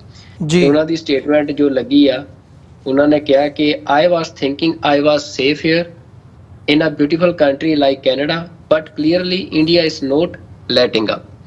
ਤਾਂ ਇਹ ਮਤਲਬ ਅਸੀਂ ਕਹਿ ਸਕਦੇ ਹਾਂ ਕਿ ਜਿਹੜੇ ਇੰਡੀਆ ਦੇ ਅਟੈਕ ਨੇ ਸਿੱਖਾਂ ਦੇ ਉੱਤੇ, ਸਿੱਖ ਐਕਟਿਵਿਸਟ ਦੇ ਉੱਤੇ, ਡੈਮੋਕ੍ਰੈਟਿਕ ਸਿੱਖ ਐਕਟਿਵਿਜ਼ਮ ਦੇ ਉੱਤੇ, ਉਹ ਹਜੇ ਵੀ ਨਹੀਂ ਰੁਕ ਰਹੇ ਆ। ਜੀ ਬਿਲਕੁਲ, ਇਸ ਸਾਰੇ ਘਟਨਾਕ੍ਰਮ ਤੋਂ ਮਤਲਬ ਸਾਡੇ ਸਾਹਮਣੇ ਇਹੀ ਆਉਂਦਾ ਵੀ ਜਿਹੜੇ ਲੋਕ, ਜਿਹੜੀਆਂ ਪੰਥਕ ਧਿਰਾਂ ਜਾਂ ਜਿਹੜੀਆਂ ਆਰਗੇਨਾਈਜੇਸ਼ਨਸ ਇਸ ਸਾਰੇ ਪਾਰਟ ਦੇ ਨਾਲ ਜੁੜੀਆਂ ਹੋਈਆਂ ਨੇ, ਜਿਹੜੇ ਐਕਟਿਵਿਸਟ, ਸਿੱਖ ਐਕਟਿਵਿਸਟ ਹੈਗੇ ਆ, ਨਾਰਥ ਅਮਰੀਕਾ ਦੇ ਵਿੱਚ ਹੋਣ ਜਾਂ ਈਵਨ ਹੋਰ ਮੁਲਕਾਂ ਦੇ ਵਿੱਚ ਹੋਣ, ਇੱਥੋਂ ਇਹ ਜਾਪਦਾ ਆ ਵੀ ਹਜੇ ਵੀ ਜਿਹੜਾ ਖਤਰਾ ਆ ਉਹ ਜਿਉਂਦਾ ਤਿਉਂ ਬਰਕਰਾਰ ਹੈ ਤੇ ਕਿਸੇ ਵੀ ਕਿਸਮ ਦੇ ਨਾਲ ਅਵੇਸਲੇ ਹੋਣ ਤੋਂ ਬਚਿਆ ਜਾਵੇ। ਤੇ ਜਿਹੜੀ ਆਪਣੀ ਜਿਹੜੀ ਭਾਵੇਂ ਕਿ ਈਵਨ ਜਦੋਂ ਜਿਵੇਂ ਤੁਸੀਂ RCMP ਦਾ ਜ਼ਿਕਰ ਕੀਤਾ, ਜਦੋਂ ਉਹਨਾਂ ਤੱਕ ਪਹੁੰਚ ਕੀਤੀ ਗਈ ਹੈ ਮੀਡੀਆ ਵੱਲੋਂ, ਗਲੋਬਲ ਨਿਊਜ਼ ਵੱਲੋਂ, ਜਿਹਦੀ ਸਟੋਰੀ 'ਤੇ ਅਸੀਂ ਗੱਲ ਕਰ ਰਹੇ ਹਾਂ, ਉਹਨਾਂ ਵੱਲੋਂ ਵੀ ਉਹਨਾਂ ਨੂੰ ਪੁੱਛਿਆ ਗਿਆ ਜਾਂ ਫਰਦਰ ਇਨਫੋਰਮੇਸ਼ਨ ਲੈਣ ਦੀ ਕੋਸ਼ਿਸ਼ ਕੀਤੀ ਗਈ ਤਾਂ ਉਹਨਾਂ ਦਾ ਇਹੀ ਜਵਾਬ ਸੀ ਕਿ ਭਾਈ ਸਾਡਾ ਜਿਹੜਾ ਕਨੈਕਸ਼ਨ ਹੈਗਾ ਜਾਂ ਅਸੀਂ ਡਿਊਟੀ ਟੂ ਵਾਰਨ ਇਸ਼ੂ ਕਰਨੀ ਹੁੰਦੀ ਹੈ ਉਸ ਪਰਸਨ ਨੂੰ, ਉਸ ਬੰਦੇ ਨੂੰ ਜਿਹਦੇ ਤੇ ਸਾਨੂੰ ਥ੍ਰੈਟ ਨਜ਼ਰ ਆ ਰਿਹਾ ਹੈ। ਅਸੀਂ ਉਹਦੀ ਸਿਕਿਉਰਿਟੀ ਨੂੰ ਮੁੱਖ ਰੱਖਦਿਆਂ ਹੋਇਆਂ ਕੋਈ ਵੀ ਪਬਲਿਕਲੀ ਕੋਈ ਹੋਰ ਇਨਫੋਰਮੇਸ਼ਨ ਦੇਣ ਤੋਂ ਅਸੀਂ ਗੁਰੇਜ਼ ਕਰਦੇ ਹਾਂ ਤੇ ਅਸੀਂ ਇਹਦੇ ਤੇ ਹੋਰ ਕੋਈ ਜਾਣਕਾਰੀ ਨਹੀਂ ਸਾਂਝੀ ਕਰ ਸਕਦੇ, ਭਾਵੇਂ ਕਿ ਅੱਗੋਂ ਉਹ ਬੰਦਾ ਜਾਣਕਾਰੀ ਸਾਂਝੀ ਕਰ ਰਿਹਾ ਆ ਉਸ ਦੇ ਬਾਵਜੂਦ ਵੀ। ਸੋ ਇਸ ਨੂੰ ਮੁੱਖ ਰੱਖਦਿਆਂ ਹੋਇਆਂ ਇੱਥੇ ਏਜੰਸੀਆਂ ਦੀ ਵੀ ਸਾਨੂੰ ਸਮਝਣ ਦੀ ਲੋੜ ਹੈਗੀ ਹੈ ਵੀ ਉਹ ਡਿਊਟੀ ਟੂ ਵਾਰਨ ਤੱਕ ਉਹ ਰੱਖਦੇ ਆ, ਪਰ ਉਸ ਤੋਂ ਬਿਯੋਂਡ ਜਾ ਕੇ ਕੋਈ ਹੋਰ ਕਿਸੇ ਕਿਸਮ ਦਾ ਸਿਕਿਉਰਿਟੀ ਕਵਰ ਦੀ ਗੱਲ ਆਉਂਦੀ ਹੈ ਜਾਂ ਕੋਈ ਹੋਰ ਕਿਸੇ ਕਿਸਮ ਦੀ ਕੋਈ ਵਾਈਡਰ ਅਪਰੋਚ ਦੀ ਗੱਲ ਆਉਂਦੀ ਹੈ, ਉੱਥੇ ਆ ਕੇ ਇਹਨਾਂ ਦਾ ਵੀ ਜਿਹੜਾ ਦਾਇਰਾਕਾਰ ਹੈ ਕੰਮ ਕਰਨ ਦਾ, ਉਹ ਉੱਥੇ ਆ ਕੇ ਖ਼ਤਮ ਹੋ ਜਾਂਦਾ, ਉੱਥੇ ਤੱਕ ਹੀ ਇਹ ਸੀਮਤ ਰਹਿੰਦੇ ਆ। ਸੋ ਕਿਤੇ ਨਾ ਕਿਤੇ ਉਹ ਜਿਹੜੀ ਪੋਜੀਸ਼ਨ ਹੈ ਉਹ ਬੰਦੇ ਦੇ ਉੱਤੇ, ਆਪ ਦੇ ਉੱਤੇ ਆ ਜਾਂਦੀ ਹੈ ਕਿ ਤੁਸੀਂ ਆਪਣੇ ਆਪ ਨੂੰ ਕਿਵੇਂ ਆਪਣੀ ਜਿਹੜੀ ਮੂਵਮੈਂਟ ਹੈ ਉਹਨੂੰ ਤੁਸੀਂ ਰੱਖਣਾ ਆ ਤਾਂ ਕਿ ਤੁਸੀਂ ਇਸ ਸਾਰੇ ਪਾਰਟ ਤੋਂ ਤੁਹਾਡਾ ਬਚਾਅ ਹੋ ਸਕੇ। ਪਰ ਇਹ ਗੱਲ ਇੱਥੇ ਜ਼ਰੂਰ ਦੇਖਣ ਵਾਲੀ ਹੈ ਵੀ ਜੇ ਇਹ ਸਾਰੀ ਸਿਚੁਏਸ਼ਨ ਹੁਣ ਤੱਕ ਜਿਉਂ ਦੀ ਤਿਉਂ ਬਣੀ ਹੋਈ ਹੈ ਤੇ ਅੱਗੇ ਕੀ ਐਕਸਪੈਕਟ ਕੀਤਾ ਜਾ ਸਕਦਾ ਆ, ਕਿਉਂਕਿ ਜਿਵੇਂ ਤੁਸੀਂ ਗੱਲ ਕੀਤੀ ਹੈ ਕਿ ਹੁਣ ਭਾਰਤ ਦੇ ਹਵਾਲੇ ਨਾਲ ਜੇ ਅਮਰੀਕਾ ਤੇ ਕੈਨੇਡਾ ਕੋਲ ਇਸ ਕਿਸਮ ਦੀ ਗੱਲਬਾਤ ਹੁੰਦਿਆਂ ਹੋਇਆਂ ਪਬਲਿਕ ਓਪੀਨੀਅਨ ਐਵੇਂ ਬਣਨ ਦੇ ਬਾਵਜੂਦ ਜੇ ਭਾਰਤ ਨੂੰ ਕਟਹਿਰੇ ਦੇ ਵਿੱਚ ਨਹੀਂ ਖੜਾ ਕੀਤਾ ਜਾ ਰਿਹਾ ਜਾਂ ਇਹਦੇ ਤੇ ਸਵਾਲ ਉੱਠ ਰਹੇ ਆ ਕਿ ਕਿਉਂ ਜਿਹੜੀ ਕਾਰਵਾਈ ਹੈ ਉਹ ਹਜੇ ਸਖਤੀ ਦੇ ਨਾਲ ਨਹੀਂ ਕੀਤੀ ਜਾ ਰਹੀ, ਤੇ ਫਿਰ ਉੱਥੇ ਜਾ ਕੇ ਗੱਲ ਆ ਜਾਂਦੀ ਹੈ ਇੰਟਰਸਟ ਦੀ। ਜਿਹੜੇ ਜੀਓਪੋਲੀਟੀਕਲ ਇੰਟਰਨੈਸ਼ਨਲ ਇੰਟਰਸਟ ਨੇ, ਉਹ ਟ੍ਰੇਡ ਇੰਟਰਸਟ ਹੋਣ, ਅਦਰਵਾਈਜ਼ ਜਿਹੜੀਆਂ ਸਾਂਝਾਂ ਲੰਬੇ ਸਮੇਂ ਤੋਂ ਚੱਲੀਆਂ ਆ ਰਹੀਆਂ ਨੇ ਉਹਨਾਂ ਦੀ ਗੱਲ ਹੋਵੇ, ਉਸ ਨੂੰ ਮੁੱਖ ਰੱਖਦਿਆਂ ਹੋਇਆਂ ਕੀ ਸਮਝਦੇ ਹੋ ਕਿ ਜਿਹੜੀ ਇਸ ਵਕਤ ਇੰਟਰਨੈਸ਼ਨਲ ਸਿਚੁਏਸ਼ਨ ਬਣੀ ਹੋਈ ਹੈ, ਅਮਰੀਕਾ ਜਿਸ ਹਿਸਾਬ ਨਾਲ ਡੀਲ ਕਰ ਰਿਹਾ ਆ ਭਾਰਤ ਦੇ ਨਾਲ, ਹੁਣ ਯੂਕਰੇਨ ਦੇ ਵਿੱਚ ਜੋ ਸਥਿਤੀ ਬਣੀ ਹੋਈ ਹੈ ਉਸ ਨੂੰ ਮੁੱਖ ਰੱਖਦਿਆਂ ਹੋਇਆਂ ਮੋਦੀ ਉੱਥੇ ਜਾ ਕੇ ਆਏ ਆ ਤੇ ਉਸ ਤੋਂ ਬਾਅਦ ਮੋਦੀ ਨੇ ਬਾਈਡਨ ਨਾਲ ਗੱਲ ਕੀਤੀ ਹੈ। ਅੱਜ ਦੀ ਜਿਹੜੀ ਖਬਰ ਸੀਗੀ ਕਿ ਮੋਦੀ ਨੇ ਪੁਤਿਨ ਦੇ ਨਾਲ ਗੱਲ ਕੀਤੀ ਹੈ, ਯੂਕਰੇਨ ਦੀ ਸਾਰੀ ਸਿਚੁਏਸ਼ਨ ਤੇ ਉਹ ਜਿਹੜੀ ਹੈ ਵਾਰਤਾਲਾਪ ਕਰ ਰਹੇ ਆ ਇਹ ਸਾਰੇ ਆਗੂ ਆਪਸ ਦੇ ਵਿੱਚ। ਸੋ ਫੈਕਟਰ ਇਕੱਲਾ ਇੱਕ ਨਹੀਂ ਹੁੰਦਾ ਹੈਗਾ, ਇਹਦੇ ਵਿੱਚ ਇਸ ਸਾਰੇ ਪਾਰਟ ਦੀਆਂ ਇੰਟਰਨੈਸ਼ਨਲ ਰੈਮੀਫਿਕੇਸ਼ਨਸ ਬਹੁਤ ਹੈਗੀਆਂ ਨੇ, ਉਹ ਸਾਨੂੰ ਸਮਝਣ ਦੀ ਲੋੜ ਹੈ। ਜਦੋਂ ਉਸ ਪਰਸਪੈਕਟਿਵ ਤੋਂ ਦੇਖਦੇ ਹਾਂ ਤੇ ਕੀ ਨਜ਼ਰ ਆਉਂਦਾ ਕਿ ਅਮਰੀਕਾ ਦੀ ਜਿਹੜੀ ਅਪਰੋਚ ਹੈ ਭਾਰਤ ਦੇ ਪ੍ਰਤੀ ਉਹ ਕਿੰਨੀ ਕੁ ਚੇਂਜ ਹੋਈ ਹੈ ਤੇ ਅੱਜ ਉਹ ਕਿੱਥੇ ਖਲੋਤੀ ਨਜ਼ਰ ਆਉਂਦੀ ਹੈ ਤੇ ਆਉਣ ਵਾਲੇ ਸਮੇਂ 'ਚ ਅਸੀਂ ਕੀ ਐਕਸਪੈਕਟ ਕਰ ਸਕਦੇ ਹਾਂ? ਅਮਰਵੀਰ ਸਿੰਘ ਜੀ, ਬਿਲਕੁਲ। ਦੇਖੋ, ਉਸ ਖਿੱਤੇ ਦੇ ਵਿੱਚ ਜਿੱਥੇ ਭਾਰਤ ਦਾ ਜਿਹੜਾ ਖਿੱਤਾ ਆ, ਤਾਂ ਓਬਵੀਅਸਲੀ ਗੱਲ ਆ ਵੀ ਜਿਹੜੀ ਉੱਥੇ US ਦੀ ਪਾਲਿਸੀ ਆ ਸਾਰੀ, ਉਹ ਸਾਰੀ ਚਾਈਨਾ ਫੋਕਸਡ ਆ, ਮਤਲਬ ਉਹ ਸਾਊਥ ਚਾਈਨਾ ਸੀ ਫੋਕਸਡ ਆ ਜੀ। ਤੇ ਉਸ ਮੁਤਾਬਕ ਹੀ US ਨੇ ਕੋਈ ਵੀ ਆਪਣਾ, ਅਸੀਂ ਕਹਿ ਸਕਦੇ ਹਾਂ ਕਿ ਸਟੈਂਡ ਉੱਥੇ ਉਸ ਖਿੱਤੇ ਦੇ ਵਿੱਚ ਲੈਣੇ ਆ। ਤੇ ਉਸ ਸਾਰੇ ਵਿੱਚ ਅਸੀਂ ਉਹ ਬੜੀ ਵਾਰ ਡਿਸਕਸ ਕਰ ਚੁੱਕੇ ਆ ਵੀ ਇੰਡੀਆ ਜਿਹੜਾ ਆ ਉਹ ਇਸ ਸਮੇਂ ਮਤਲਬ ਇੰਪੋਰਟੈਂਟ ਪਲੇਅਰ ਆ ਉਸ ਖਿੱਤੇ ਦੇ ਵਿੱਚ। ਤੇ ਇੰਡੀਆ ਦੇ ਮਤਲਬ US ਜਿਹੜਾ ਆ ਉਹ ਇੰਡੀਆ ਤੋਂ ਕੀ ਚਾਹੁੰਦਾ ਆ, ਕੀ ਕਰਾਉਣਾ ਚਾਹੁੰਦਾ ਆ, ਤੇ ਨੋ ਬੈਟਰ ਪਰ ਦੇਖ ਰਿਹਾ ਆ ਕਿ US ਜਿਹੜਾ ਆ ਉਹ ਇੰਡੀਆ ਨੂੰ ਪੁਸ਼ ਕਰਕੇ, ਜਿਵੇਂ ਇੱਕ ਖੂੰਜੇ ਚਲਾਉਣਾ ਹੁੰਦਾ ਹੈ ਤੇ ਖੂੰਜੇ ਚਲਾ ਕੇ ਫਿਰ ਆਪਣੀ ਗੱਲ ਮਨਾਉਣੀ ਹੁੰਦੀ ਆ, ਵੀ ਉਧਰ ਨੂੰ ਵੱਧ ਰਿਹਾ ਆ। ਤੇ ਉਹ ਸਾਰੇ ਮਾਮਲੇ ਦੇ ਵਿੱਚ ਇੰਡੀਆ ਨੂੰ ਖੂੰਜੇ ਲਾਉਣ ਵਾਲੇ ਮਾਮਲੇ ਦੇ ਵਿੱਚ ਜਿਹੜੀ ਹੁਣ ਤੱਕ ਦੀ US ਦੀ ਅਪਰੋਚ ਆ, ਮੈਂ ਜੋ ਕੰਸੀਡਰ ਕਰਦਾ ਜਾਂ ਮੈਨੂੰ ਜੋ ਲੱਗਦਾ ਆ ਵੀ ਉਹ ਇਹ ਆ ਵੀ ਉਹ ਸਿੱਖ ਵੀ ਉਹਦੇ ਵਿੱਚ ਇੱਕ ਆਸਪੈਕਟ ਜਿਹੜਾ ਆ ਉਹ ਪਲੇ ਕਰ ਰਹੇ ਆ, ਵੀ ਜਿਹੜਾ ਇੰਡੀਆ ਨੂੰ ਖੂੰਜੇ ਲਾਉਣ ਵਾਲੀ ਗੱਲ ਆ। ਤੇ ਪਰ ਮਤਲਬ ਇਹ ਸਿੱਖਾਂ ਦੇ ਲਈ ਹੁਣ ਸਮਝਣ ਦੀ ਲੋੜ ਆ ਇਸ ਸਮੇਂ ਕਿ ਜੀਓਪੋਲੀਟੀਕਲ ਜਿਹੜੇ ਸ਼ਿਫਟ ਹੁੰਦੇ ਆ, ਜਿਹੜੇ ਜੀਓਪੋਲੀਟੀਕਲ ਤਬਦੀਲੀਆਂ ਆਉਣੀਆਂ ਹੁੰਦੀਆਂ ਜਿਸ ਸਮੇਂ ਦੇ ਵਿੱਚ, ਉਦੋਂ ਹੀ ਜਿਹੜੇ ਕੌਮਾਂ ਦੇ ਭਵਿੱਖ ਆ ਉਹ ਤੈਅ ਹੁੰਦੇ ਆ। ਤੇ ਸਿੱਖਾਂ ਦੇ ਲਈ ਇਹ ਜ਼ਰੂਰੀ ਆ ਕਿ ਸਿੱਖਾਂ ਦੀ ਜਿਹੜੀ ਜੀਓਪੋਲੀਟੀਕਲ ਪਾਲਿਸੀ ਆ ਉਹ ਆਪਣੀ ਵੀ ਹੋਣੀ ਚਾਹੀਦੀ ਆ, ਜਿਹੜੀ ਕਿ ਇੰਨੇ ਲੰਮੇ ਸਮੇਂ ਦੇ ਵਿੱਚ ਬਣਨੀ ਚਾਹੀਦੀ ਸੀ। ਜਦੋਂ ਤੋਂ ਮੂਵਮੈਂਟ ਚੱਲ ਰਹੀ ਆ ਸਿੱਖਾਂ ਦੀ, ਇੰਨਾ ਲੰਬਾ ਸੰਘਰਸ਼ ਲੜਿਆ ਗਿਆ, ਪਰ ਇਹ ਹੁਣ ਮਤਲਬ ਇਸ ਗੱਲ ਨੂੰ ਸਿੱਖਾਂ ਨੂੰ ਮੰਨਣਾ ਚਾਹੀਦਾ ਆ ਵੀ ਅਸੀਂ ਕਿਤੇ ਨਾ ਕਿਤੇ ਜਿਹੜੀ ਆਪਣੀ ਇੰਡੀਪੈਂਡੈਂਟ ਪਾਲਿਸੀ ਹੈ, ਜਿਹੜੀ only based on the Sikh interest ਹੋਵੇ, ਉਹ ਅਸੀਂ ਬਣਾਉਣ ਦੇ ਵਿੱਚ ਕਾਮਯਾਬ ਨਹੀਂ ਰਹੇ, ਜਾਂ ਸਾਡੇ ਕੋਲ ਉਹੋ ਜਿਹੇ ਰਿਸੋਰਸ ਨਹੀਂ ਬਣ ਪਾਏ। ਪਰ ਕਈ ਵਾਰ ਜੋ ਦਹਾਕਿਆਂ 'ਚ ਨਹੀਂ ਹੁੰਦਾ, ਉਹ ਕੁਝ ਮਹੀਨਿਆਂ ਦੇ ਵਿੱਚ ਵਾਪਰਦਾ ਆ, ਇਤਿਹਾਸ ਦੇ ਵਿੱਚ ਵਾਪਰਦਾ ਦੇਖਿਆ ਗਿਆ। ਤੇ ਸਿੱਖਾਂ ਦੇ ਲਈ ਇਹ ਜ਼ਰੂਰੀ ਆ ਕਿ ਸਿਰਫ ਉਹ ਆਪਣੀ ਜਿਹੜੀ ਪੋਲੀਟੀਕਲ ਕੌਨਸ਼ੀਅਸਨੈਸ ਆ ਉਹਨੂੰ ਉੱਚਾ ਕਰਨ, ਉਹਦੀ ਸੁਰਤ ਨੂੰ ਉੱਚੀ ਚੁੱਕਣ, ਤੇ ਆਪਣੇ ਇਤਿਹਾਸ ਤੋਂ ਤੇ ਦੁਨੀਆ ਦੇ ਵਿੱਚ ਜੋ ਵਾਪਰ ਰਿਹਾ ਆ, ਜੋ ਤਬਦੀਲੀਆਂ ਆ ਰਹੀਆਂ ਨੇ, ਜਿਵੇਂ ਪਾਸੇ ਲਏ ਜਾ ਰਹੇ ਆ, ਉਹਦੇ ਵਿੱਚ ਆਪਣੇ ਇੰਟਰਸਟ ਨੂੰ ਸੈਂਟਰ 'ਚ ਰੱਖ ਕੇ ਤੇ ਉਹ ਦੁਨੀਆ ਦੇ ਮੁਲਕਾਂ ਦੇ ਨਾਲ, ਦੁਨੀਆ ਦੇ ਮੁਲਕਾਂ ਦੇ ਜਿਹੜੇ ਡਿਪਲੋਮੈਟ ਨੇ ਉਹਨਾਂ ਦੇ ਨਾਲ ਜਿਹੜੀ ਆ ਗੱਲਬਾਤ ਤੋਰਨ। ਇਹ ਗੱਲਬਾਤ ਜਿਹੜੀ ਆ ਉਹ ਰਿਸਕ ਵਾਲੀ ਜ਼ਰੂਰ ਹੁੰਦੀ ਆ, ਤੁਸੀਂ ਬੜਾ ਕੁਛ ਆਪਣਾ ਦਾਅ ਤੇ ਜ਼ਰੂਰ ਲਾਉਂਦੇ ਹੋ, ਪਰ ਜਿਹੜੇ ਸੰਘਰਸ਼ ਆ ਜਾਂ ਜੰਗਾਂ ਨੇ ਉਹ ਬਿਨਾਂ ਰਿਸਕ ਤੋਂ ਨਹੀਂ ਜਿੱਤੀਆਂ ਜਾਂਦੀਆਂ ਹੁੰਦੀਆਂ। ਤਾਂ ਸਿੱਖਾਂ ਨੂੰ ਇਹ ਸਮਝਣਾ ਚਾਹੀਦਾ ਆ ਕਿ ਜਿਹੜੇ ਅਗਲੇ ਕੁਛ ਸਾਲ ਨੇ ਉਹ ਸਿੱਖਾਂ ਦੇ ਲਈ, ਜੋ ਸਿੱਖਾਂ ਨੇ ਪਿਛਲੇ ਕੁਛ ਅਸੀਂ ਕਹਿ ਸਕਦੇ ਹਾਂ ਕਿ ਇੱਕ ਲੰਮੇ ਸੰਘਰਸ਼ ਤੋਂ ਬਾਅਦ ਜਿਹੜਾ ਇੱਕ ਸਮਾਂ ਆ ਜਿਹਦੇ 'ਚ ਸਿੱਖ ਸੈਟਲ ਹੋਏ ਆ, ਇਕਨੋਮਿਕਲੀ ਵੀ ਤੇ ਸੋਸ਼ਲੀ ਵੀ। ਤੇ ਹੁਣ ਇਹ ਜ਼ਰੂਰੀ ਆ ਕਿ ਜਿਹੜੇ ਉਹ ਰਿਸੋਰਸਿਸ ਨੇ ਉਹਨਾਂ ਨੂੰ ਆਪਣੇ ਜਿਹੜੇ ਕੌਮੀ ਘਰ ਦੀ ਉਸਾਰੀ ਦੇ ਲਈ, ਆਪਣੀ ਜਿਹੜੀ ਪੋਲੀਟੀਕਲ ਐਸਪੀਰੇਸ਼ਨ ਆ ਉਹਦੀ ਪ੍ਰਾਪਤੀ ਦੇ ਲਈ ਸਿੱਖ ਹੁਣ ਜਿਵੇਂ ਹੁੰਦਾ ਵੀ ਮੈਦਾਨ ਦੇ ਵਿੱਚ ਘੋੜੇ ਭਜਾਉਣ, ਵੀ ਉਹ ਮਤਲਬ, ਪਰ ਇਹ ਆ ਵੀ ਆਪਣੀ ਪਾਲਿਸੀ ਜਿਹੜੀ ਆ ਉਹ ਇੰਡੀਪੈਂਡੈਂਟ ਹੋਣੀ ਚਾਹੀਦੀ ਆ। ਤੁਸੀਂ ਕਿਸੇ ਦੇ ਉੱਤੇ ਟੇਕ ਰੱਖ ਕੇ ਜਿਹੜਾ ਆ ਆਪਣੇ, ਕੋਈ ਵੀ ਕਿਸੇ ਤੇ ਟੇਕ ਰੱਖ ਕੇ ਆਪਣੇ ਮੁਲਕ ਨਹੀਂ ਬਣਾ ਸਕਦਾ। ਜੀ। ਸੋ ਸੁਖਵਿੰਦਰ ਸਿੰਘ ਜੀ, ਇੱਕ ਛੋਟੇ ਜਿਹੇ ਕਮਰਸ਼ੀਅਲ ਬ੍ਰੇਕ ਦੇ ਲਈ ਇੱਥੇ ਰੁਕਦੇ ਹਾਂ। ਬ੍ਰੇਕ ਤੋਂ ਬਾਅਦ ਸਾਡੇ ਦਰਸ਼ਕ ਜਿਹੜੇ ਇਸ ਵਕਤ ਸਾਡੇ ਨਾਲ ਜੁੜੇ ਹੋਏ ਆ, ਅਗਲੇ ਸੈਗਮੈਂਟ ਦੇ ਵਿੱਚ ਵਿਚਾਰ ਚਰਚਾ ਨੂੰ ਅੱਗੇ ਤੋਰਦੇ ਹਾਂ।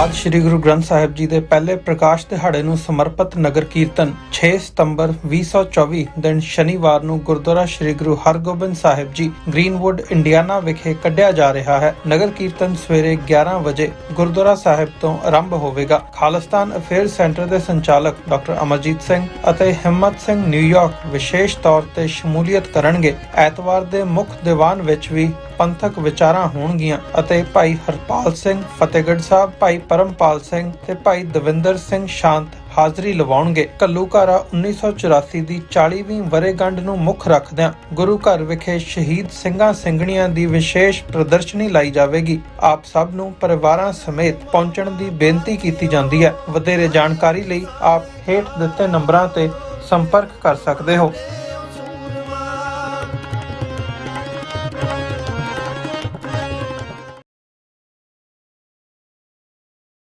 ਟਰਾਈ ਸਟੇਟ ਦੇ ਕੇਂਦਰੀ ਅਸਥਾਨ Gurdwara Sahib Sikh culture society Richmond Hill New York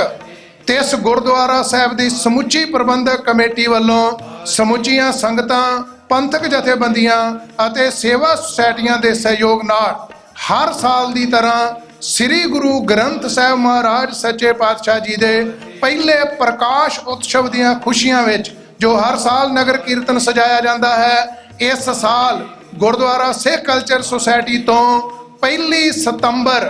ਦਿਨ ਐਤਵਾਰ ਨੂੰ ਦਿਨੇ 12 ਵਜੇ ਗੁਰਦੁਆਰਾ ਸਾਹਿਬ ਤੋਂ ਇਹ 14ਵਾਂ ਮਹਾਨ ਨਗਰ ਕੀਰਤਨ ਸ੍ਰੀ ਗੁਰੂ ਗ੍ਰੰਥ ਸਾਹਿਬ ਸੱਚੇ ਪਾਤਸ਼ਾਹ ਜੀ ਦੀ ਸਰਪ੍ਰਸਤੀ ਹੇਠ ਅਤੇ 5 ਪਿਆਰਿਆਂ ਦੀ ਅਗਵਾਈ ਵਿੱਚ ਸ਼ੁਰੂ ਹੋਵੇਗਾ। ਸਮੁੱਚੀਆਂ ਸੰਗਤਾਂ ਨੂੰ ਬੇਨਤੀ ਹੈ, ਇਸ ਨਗਰ ਕੀਰਤਨ ਦਾ ਰੂਟ ਪਿਛਲੇ ਸਾਲਾਂ ਵਾਲਾ ਹੀ ਹੈ। ਸਮੁੱਚੀਆਂ ਸੰਗਤਾਂ ਨੂੰ ਬੇਨਤੀ ਹੈ, ਪਰਿਵਾਰਾਂ ਬੱਚਿਆਂ ਸਮੇਤ ਵੱਧ ਤੋਂ ਵੱਧ ਹਾਜ਼ਰੀਆਂ ਭਰਦੇ ਹੋਏ ਸਤਿਗੁਰੂ ਸੱਚੇ ਪਾਤਸ਼ਾਹ ਦੀਆਂ ਬਖਸ਼ਿਸ਼ਾਂ ਰਹਿਮਤਾਂ ਪ੍ਰਾਪਤ ਕਰੋ ਜੀ। ਵਾਹਿਗੁਰੂ ਜੀ ਕਾ ਖਾਲਸਾ,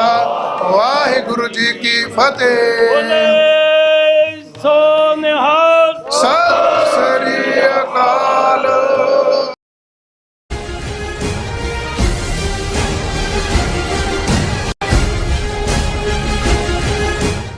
ਵਿਊਅਰਸ, ਬ੍ਰੇਕ ਤੋਂ ਬਾਅਦ ਤੁਹਾਡਾ ਸਾਰਿਆਂ ਦਾ ਸਵਾਗਤ ਹੈ। ਗੱਲਬਾਤ ਨੂੰ ਅੱਗੇ ਤੋਰਦੇ ਹਾਂ। ਸੁਖਵਿੰਦਰ ਸਿੰਘ ਜੀ, ਦੇਖੀਏ ਹੁਣ ਅਸੀਂ ਗੱਲ ਕਰਦੇ ਹਾਂ ਜਿਹੜਾ ਬੀਤੀ ਕੱਲ੍ਹ ਪਾਕਿਸਤਾਨ ਦੇ ਬਲੋਚਿਸਤਾਨ ਦੇ ਸੂਬੇ ਦੇ ਵਿੱਚ ਜਿਹੜੇ ਅਟੈਕ ਹੋਏ ਨੇ, ਆਤਮਘਾਤੀ ਹਮਲੇ ਹੋਏ ਨੇ, ਉਹਨਾਂ ਦੇ ਵਿੱਚ 70 ਤੋਂ ਵੱਧ ਲੋਕਾਂ ਦੀ ਜਾਨ ਚਲੀ ਗਈ ਹੈ। ਇਹਦੇ ਵਿੱਚ 15 ਦੇ ਕਰੀਬ ਲਗਭਗ ਜਿਹੜੇ ਪਾਕਿਸਤਾਨ ਦੀ ਫੌਜ ਦੇ ਨਾਲ ਸੰਬੰਧਿਤ ਸਿਕਿਉਰਿਟੀ ਪਰਸਨਲਸ ਹੈਗੇ ਆ, ਉਹਨਾਂ ਦੀ ਵੀ ਮੌਤ ਹੋਈ ਹੈ। ਸੋ ਇਹ ਮਤਲਬ ਬਲੋਚਿਸਤਾਨ ਦੇ ਵਿੱਚ ਹਾਲਾਂਕਿ ਜਿਹੜੀ ਬਲੋਚ ਲਿਬਰੇਸ਼ਨ ਆਰਮੀ ਹੈ ਜਾਂ ਅਦਰਵਾਈਜ਼ ਹੋਰ ਜਿਹੜੇ ਉਹਨਾਂ ਦੇ ਆਊਟਫਿਟ ਇਸ ਕਿਸਮ ਦੇ ਬਣੇ ਹੋਏ ਹੈਗੇ ਆ, ਉਹਨਾਂ ਵੱਲੋਂ ਇਹ ਕਾਰਵਾਈਆਂ ਪਿਛਲੇ ਲੰਬੇ ਸਮੇਂ ਤੋਂ ਕੀਤੀਆਂ ਜਾਂਦੀਆਂ ਰਹੀਆਂ ਨੇ। ਜਦ ਅਸੀਂ ਇਹਦੀ ਬੈਕਗਰਾਊਂਡ ਦੇ ਵਿੱਚ ਜਾ ਕੇ ਦੇਖਦੇ ਹਾਂ ਤੇ ਇੰਨੇ ਸਾਲਾਂ ਦੇ ਵਿੱਚ ਹਜ਼ਾਰਾਂ ਦੀ ਤਾਦਾਦ ਦੇ ਵਿੱਚ ਜਿਹੜੀਆਂ ਰਿਪੋਰਟਾਂ ਹੈਗੀਆਂ ਨੇ ਉਹ ਦੱਸਦੀਆਂ ਨੇ, ਐਮਨੈਸਟੀ ਇੰਟਰਨੈਸ਼ਨਲ ਦੀਆਂ ਤੇ ਅਦਰਵਾਈਜ਼ ਵੀ, ਕਿ ਉੱਥੇ ਜਿਹੜੀ ਲੋਕਾਂ ਦੀ ਮੌਤ ਹੋਈ ਹੈ। ਜਦੋਂ ਬਲੋਚਾਂ ਦੀ ਗੱਲ ਕਰਦੇ ਹਾਂ, ਉਹਨਾਂ ਤੇ ਵੀ ਜਿਹੜਾ ਤਸ਼ੱਦਦ ਢਾਇਆ ਜਾਂਦਾ, ਉਹਦੀਆਂ ਵੀ ਐਮਨੈਸਟੀ ਇੰਟਰਨੈਸ਼ਨਲ ਦੀਆਂ ਰਿਪੋਰਟਸ ਥਾਊਜ਼ੈਂਡਸ ਦੇ ਵਿੱਚ 10,000 ਦੇ ਕਰੀਬ ਲਗਭਗ ਨੰਬਰ ਆਉਂਦਾ ਪਿਛਲੇ 10-12 ਸਾਲਾਂ ਦੇ ਵਿੱਚ, ਕਿ ਇੰਨੇ ਲੋਕ ਉੱਥੋਂ ਜਿਹੜੇ ਹੈਗੇ ਆ ਉਹ ਮਰ ਗਏ ਆ ਇਹ ਸਾਰੇ ਘਟਨਾਕ੍ਰਮ ਦੇ ਚੱਲਦਿਆਂ। ਪਰ ਇਸ ਸਾਰੇ ਪਾਰਟ ਨੇ ਜਿਹੜਾ ਹੁਣ ਵਾਪਰਿਆ ਆ, ਇਹਨੇ ਜਿਹੜਾ ਆ ਇੱਕ ਵਾਰੀ ਦੁਬਾਰਾ ਫੇਰ ਇਹ ਸਾਰੇ ਇਸ਼ੂ ਨੂੰ ਫਰੰਟ ਬਰਨਰ ਤੇ ਲੈ ਆਂਦਾ ਆ। ਸੋ ਥੋੜਾ ਜਿਹਾ ਜਿਹੜੀਆਂ ਡੀਟੇਲਸ ਸਾਡੇ ਦਰਸ਼ਕਾਂ ਦੇ ਨਾਲ ਸਾਂਝੀਆਂ ਕਰੀਏ, ਫਿਰ ਗੱਲਬਾਤ ਅੱਗੇ ਕਰਦੇ ਹਾਂ ਜੀ। ਬਿਲਕੁਲ ਜੀ ਅਮਰਵੀਰ ਸਿੰਘ ਜੀ, ਇਹ ਮਤਲਬ ਬਲੋਚਿਸਤਾਨ ਦੇ ਵਿੱਚ ਜਿਹੜੀ ਇਨਸਰਜੈਂਸੀ ਆ, ਜਿਹੜੀ ਮੂਵਮੈਂਟ ਆ ਬਲੋਚਾਂ ਦੀ ਆਪਣੇ ਇੰਡੀਪੈਂਡੈਂਟ ਕੰਟਰੀ ਦੀ, ਕਿਤੇ ਉਹਦੇ ਵਿੱਚ ਆਟੋਨਮੀ ਦੀ ਗੱਲ ਵੀ ਹੁੰਦੀ ਆ, ਉਹ ਲੰਮੇ ਸਮੇਂ ਤੋਂ ਚੱਲ ਰਹੀ ਆ। ਤੇ ਇਹਦੇ ਵਿੱਚ ਵੱਡੀ ਗਿਣਤੀ ਦੇ ਵਿੱਚ ਲੋਕ ਜਿਹੜੇ ਅੱਜ ਤੱਕ ਲੋਕਾਂ ਦੀ ਮੌਤ ਹੋ ਚੁੱਕੀ ਆ। ਤੇ ਜਿਹੜਾ ਹੁਣ ਇੱਕ ਸੋਮਵਾਰ ਨੂੰ ਜਿਹਨੂੰ ਇਹ ਗੱਲ ਕਹੀ ਜਾ ਰਹੀ ਆ ਕਿ ਪੂਰੀ ਤਰ੍ਹਾਂ ਨਾਲ ਇੱਕ ਵੈਲ ਕੋਆਰਡੀਨੇਟਡ ਅਟੈਕ ਜਿਹੜੇ ਆ ਉਹ ਕੀਤੇ ਗਏ ਆ, ਤੇ ਜਿਹਦੇ ਵਿੱਚ 70 ਦੇ ਕਰੀਬ ਜਿਹੜੀਆਂ ਮੌਤਾਂ ਆ ਉਹ ਹੋਈਆਂ ਨੇ, ਤੇ 14 ਜਿਹੜੇ ਪਾਕਿਸਤਾਨ ਦੇ ਫੌਜੀ ਆ ਉਹ ਵੀ ਜਿਹੜੇ ਆ ਮਾਰੇ ਗਏ ਆ। ਤੇ ਜ਼ਿਆਦਾਤਰ ਜਿਹੜੇ ਲੋਕ ਟਾਰਗੇਟ ਕੀਤੇ ਗਏ ਆ ਉਹ ਪਾਕਿਸਤਾਨ ਦੇ ਜਿਹੜੇ ਪੰਜਾਬ ਸੂਬੇ ਤੋਂ ਜਿਹੜੇ ਕਾਮੇ ਨੇ, ਜਿਹੜੇ ਵਰਕਰ ਨੇ, ਲੇਬਰਰ ਨੇ, ਜਿਹੜੇ ਕਿ CPEC ਜਿਹੜਾ ਪ੍ਰੋਜੈਕਟ ਆ ਚਾਈਨਾ ਦਾ, ਚਾਈਨਾ ਪਾਕਿਸਤਾਨ ਇਕਨੋਮਿਕ ਕੋਰੀਡੋਰ ਆ, ਜਿਹੜਾ ਗਵਾਦਰ ਪੋਰਟ ਆ, ਜਿਹੜਾ ਕਿ ਬਣਾਇਆ ਜਾ ਰਿਹਾ ਹੈ ਚਾਈਨਾ ਵੱਲੋਂ ਪਾਕਿਸਤਾਨ ਦੇ ਵਿੱਚ, ਤੇ ਜਿੱਥੋਂ ਚਾਈਨਾ ਨੇ ਜਿਹੜਾ ਆਪਣਾ ਇੱਕ ਨਵਾਂ ਸਿਲਕ ਰੂਟ ਆ, ਜਿਹੜਾ ਹੁਣ one belt one road initiative, ਜਿਹੜਾ ਚਾਈਨਾ ਦਾ ਅਸੀਂ ਕਹਿ ਸਕਦੇ ਹਾਂ ਕਿ ਡ੍ਰੀਮ ਪ੍ਰੋਜੈਕਟ ਆ, ਜਿਹਦੇ ਰਾਹੀਂ ਚਾਈਨਾ ਦੁਨੀਆ ਦੇ ਉੱਤੇ US ਨੂੰ ਮਾਤ ਦੇ ਕੇ ਤੇ ਆਪਣੀ ਜਿਹੜੀ ਡੋਮੀਨੈਂਸ ਆ ਉਹ ਸਟੈਬਲਿਸ਼ ਕਰਨੀ ਚਾਹੁੰਦਾ ਆ। ਤੇ ਮਤਲਬ ਦੁਨੀਆ ਦੀ ਜਿਹੜੀ ਵਰਲਡ ਪਾਵਰ ਆ, ਜਿਹੜੀ ਸਭ ਤੋਂ ਵੱਡੀ ਪਾਵਰ ਆ, ਉਹ ਚਾਈਨਾ ਨੇ ਉਦੋਂ ਬਣਨਾ ਜਦੋਂ ਉਹਦਾ ਇਹ ਪ੍ਰੋਜੈਕਟ ਪੂਰਾ ਹੋਣਾ ਆ ਜੀ। ਤੇ ਉਸ ਪ੍ਰੋਜੈਕਟ ਦੇ ਵਾਸਤੇ ਜਿਹੜਾ ਪਾਕਿਸਤਾਨ ਦਾ ਇਹ ਸਾਰਾ ਖਿੱਤਾ ਆ ਉਹ ਬੜਾ ਇੰਪੋਰਟੈਂਟ ਆ, ਕਿਉਂਕਿ ਜਿਹੜਾ ਗਵਾਦਰ ਪੋਰਟ ਆ ਉਹਦੇ ਰਾਹੀਂ ਚਾਈਨਾ ਨੇ ਇੱਕ ਜਿਹੜਾ ਲੰਮਾ ਸਫ਼ਰ ਆ ਆਪਣਾ ਸਮੁੰਦਰੀ, ਤੇ ਜਿਹੜਾ ਸਾਊਥ ਚਾਈਨਾ ਸੀ ਦਾ ਇੱਕ ਅਸੀਂ ਕਹਿ ਸਕਦੇ ਹਾਂ ਕਿ ਕ੍ਰਿਟੀਕਲ ਏਰੀਆ ਵੀ ਆ, ਜਿੱਥੇ ਯੂਐਸ ਤੇ ਚਾਈਨਾ ਦੀ ਟਸਲ ਵੀ ਵੱਡੇ ਪੱਧਰ ਤੇ ਚੱਲ ਰਹੀ ਆ, ਉਹ ਸਾਰੇ ਨੂੰ ਬਾਈਪਾਸ ਕਰ ਜਾਂਦਾ ਆ ਆਪਣਾ ਟ੍ਰੇਡ ਯੂਰਪ ਤੇ ਸਾਰੀਆਂ ਅਰਬ ਮੁਲਕਾਂ ਤੇ ਅਫਰੀਕਾ ਤੱਕ ਕਰਨ ਦੇ ਲਈ। ਤਾਂ ਗਵਾਦਰ ਪੋਰਟ ਦੀ ਬਹੁਤ ਜ਼ਿਆਦਾ ਅਹਿਮੀਅਤ ਆ ਚਾਈਨਾ ਦੇ ਲਈ, ਤੇ ਗਵਾਦਰ ਪੋਰਟ ਤੱਕ ਜਿਹੜਾ ਰਾਹ ਜਾਣਾ ਆ ਚਾਈਨਾ ਤੋਂ ਉਹ ਸੀ ਪੈਕ ਆ, ਤੇ ਸੀ ਪੈਕ ਜਿਹੜਾ ਆ ਉਹ ਸਾਰੇ ਲਗਭਗ ਪਾਕਿਸਤਾਨ ਚੋਂ ਲੰਘ ਕੇ ਜਾਂਦਾ ਆ। ਤੇ ਜਿਹੜਾ ਪਾਕਿਸਤਾਨ ਤੇ ਇੰਡੀਆ ਦੇ ਦਰਮਿਆਨ ਜਿਹੜਾ ਕਸ਼ਮੀਰ ਦਾ ਇਲਾਕਾ ਜਿਹਦੇ ਤੇ ਦੋਵਾਂ ਮੁਲਕਾਂ ਦੀ ਜੰਗ ਲਗਾਤਾਰ ਚੱਲ ਰਹੀ ਆ, ਉਹਦੇ ਚੋਂ ਵੀ ਲੰਘਦਾ ਹੈ ਜੀ। ਤੇ ਮਤਲਬ ਇਹ ਜਿਹੜੀ ਸਾਰੀ ਸਿਚੁਏਸ਼ਨ ਆ ਉਹਦੇ ਵਿੱਚ ਕਿਉਂਕਿ ਜਿਹੜੇ ਪਾਕਿਸਤਾਨੀ ਪੰਜਾਬ ਤੋਂ ਬਹੁਤਾਤ ਕਾਮੇ ਨੇ ਉਹ ਬਲੋਚਿਸਤਾਨ ਦੇ ਵਿੱਚ ਇਸ ਪ੍ਰੋਜੈਕਟ ਤੇ ਕੰਮ ਕਰਨ ਜਾਂਦੇ ਨੇ, ਤਾਂ ਉਹਨਾਂ ਨੂੰ ਮਾਰਿਆ ਗਿਆ, ਟਾਰਗੇਟ ਕੀਤਾ ਗਿਆ ਆ, ਥਾਣਿਆਂ ਨੂੰ ਟਾਰਗੇਟ ਕੀਤਾ ਗਿਆ। ਤੇ ਇਹਦੇ ਨਾਲ ਫਿਰ ਅਮਰਵੀਰ ਸਿੰਘ ਜਿਹੜਾ ਮੈਸੇਜ ਆ ਇਹ ਕਲੀਅਰ ਆ ਕਿ ਅਲਟੀਮੇਟਲੀ ਸਟੇਟ ਇਨਫਰਾਸਟ੍ਰਕਚਰ ਨੂੰ ਤੇ ਜਿਹੜਾ ਸੀ ਪੈਕ ਇਨਫਰਾਸਟ੍ਰਕਚਰ ਆ ਉਹਨੂੰ ਇਸ ਅਟੈਕ ਦੇ ਨਾਲ, ਇਸ ਵੈਲ ਕੋਆਰਡੀਨੇਟਡ ਅਟੈਕ ਦੇ ਨਾਲ ਟਾਰਗੇਟ ਕੀਤਾ। ਤੇ ਇਹ ਉਦੋਂ ਕੀਤਾ ਗਿਆ ਜਦੋਂ ਜਿਹੜਾ ਚਾਈਨਾ ਦੇ ਜਿਹੜੇ ਆਈ ਥਿੰਕ ਆਰਮੀ ਚੀਫ ਨੇ ਉਹ ਪਾਕਿਸਤਾਨ ਦੇ ਦੌਰੇ ਤੇ ਨੇ ਜੀ। ਤੇ ਮਤਲਬ ਹੁਣ ਇਹ ਤਾਂ ਇਨਫੋਰਮੇਸ਼ਨ ਆ ਜਿਹੜੀ ਕਿ ਸਾਡੇ ਸਾਹਮਣੇ, ਅਸੀਂ ਫੈਕਟਸ ਨੇ ਜਿਹੜੇ ਵੱਖ-ਵੱਖ ਅਖਬਾਰਾਂ ਦੇ ਵਿੱਚ ਲੱਗੇ ਆ, ਅਸੀਂ ਉਹਨਾਂ ਨੂੰ ਪੜ੍ਹ ਸਕਦੇ ਆ, ਦੇਖ ਸਕਦੇ ਆ ਕਿ ਇਹ ਗਿਣਤੀ ਮਿਣਤੀ ਆ। ਪਰ ਜਿਹੜੀ ਗੱਲ ਅਸੀਂ ਪਿਛਲੇ ਸੈਗਮੈਂਟ 'ਚ ਕਰਕੇ ਹਟੇ ਅਮਰਵੀਰ ਸਿੰਘ ਜੀ, ਕਿ ਇਹ ਖਿੱਤਾ ਜਿਹੜਾ ਇਸ ਸਮੇਂ ਦੁਨੀਆ ਦੀ ਜਿਹੜੀ ਵੱਡੀ ਜੰਗ ਆ ਵਰਲਡ ਪਾਵਰ ਬਣਨ ਦੀ, ਅਮਰੀਕਾ ਤੇ ਚਾਈਨਾ ਦੀ, ਉਸ ਜੰਗ ਦੇ ਵਿੱਚ ਜਿਹੜਾ ਇਹ ਸਾਰਾ ਪੰਜਾਬ ਦਾ ਖਿੱਤਾ ਆ, ਪੰਜਾਬ ਦੇ ਆਂਢ ਗੁਆਂਢ ਦਾ ਖਿੱਤਾ ਆ, ਉਹ ਸਭ ਤੋਂ ਇੰਪੋਰਟੈਂਟ ਜਿਓਗ੍ਰਾਫੀਕਲ ਲੋਕੇਸ਼ਨ ਆ। ਤੇ ਉਸੇ ਦੇ ਵਿੱਚ ਜਿਹੜਾ ਇਹ ਇੱਕ ਵੱਡਾ ਅਟੈਕ ਹੋਇਆ ਆ, ਇਹਨੂੰ ਸਿੱਖਾਂ ਨੂੰ ਬੜਾ ਧਿਆਨ ਦੇ ਨਾਲ ਸਮਝਣਾ ਚਾਹੀਦਾ ਹੈ।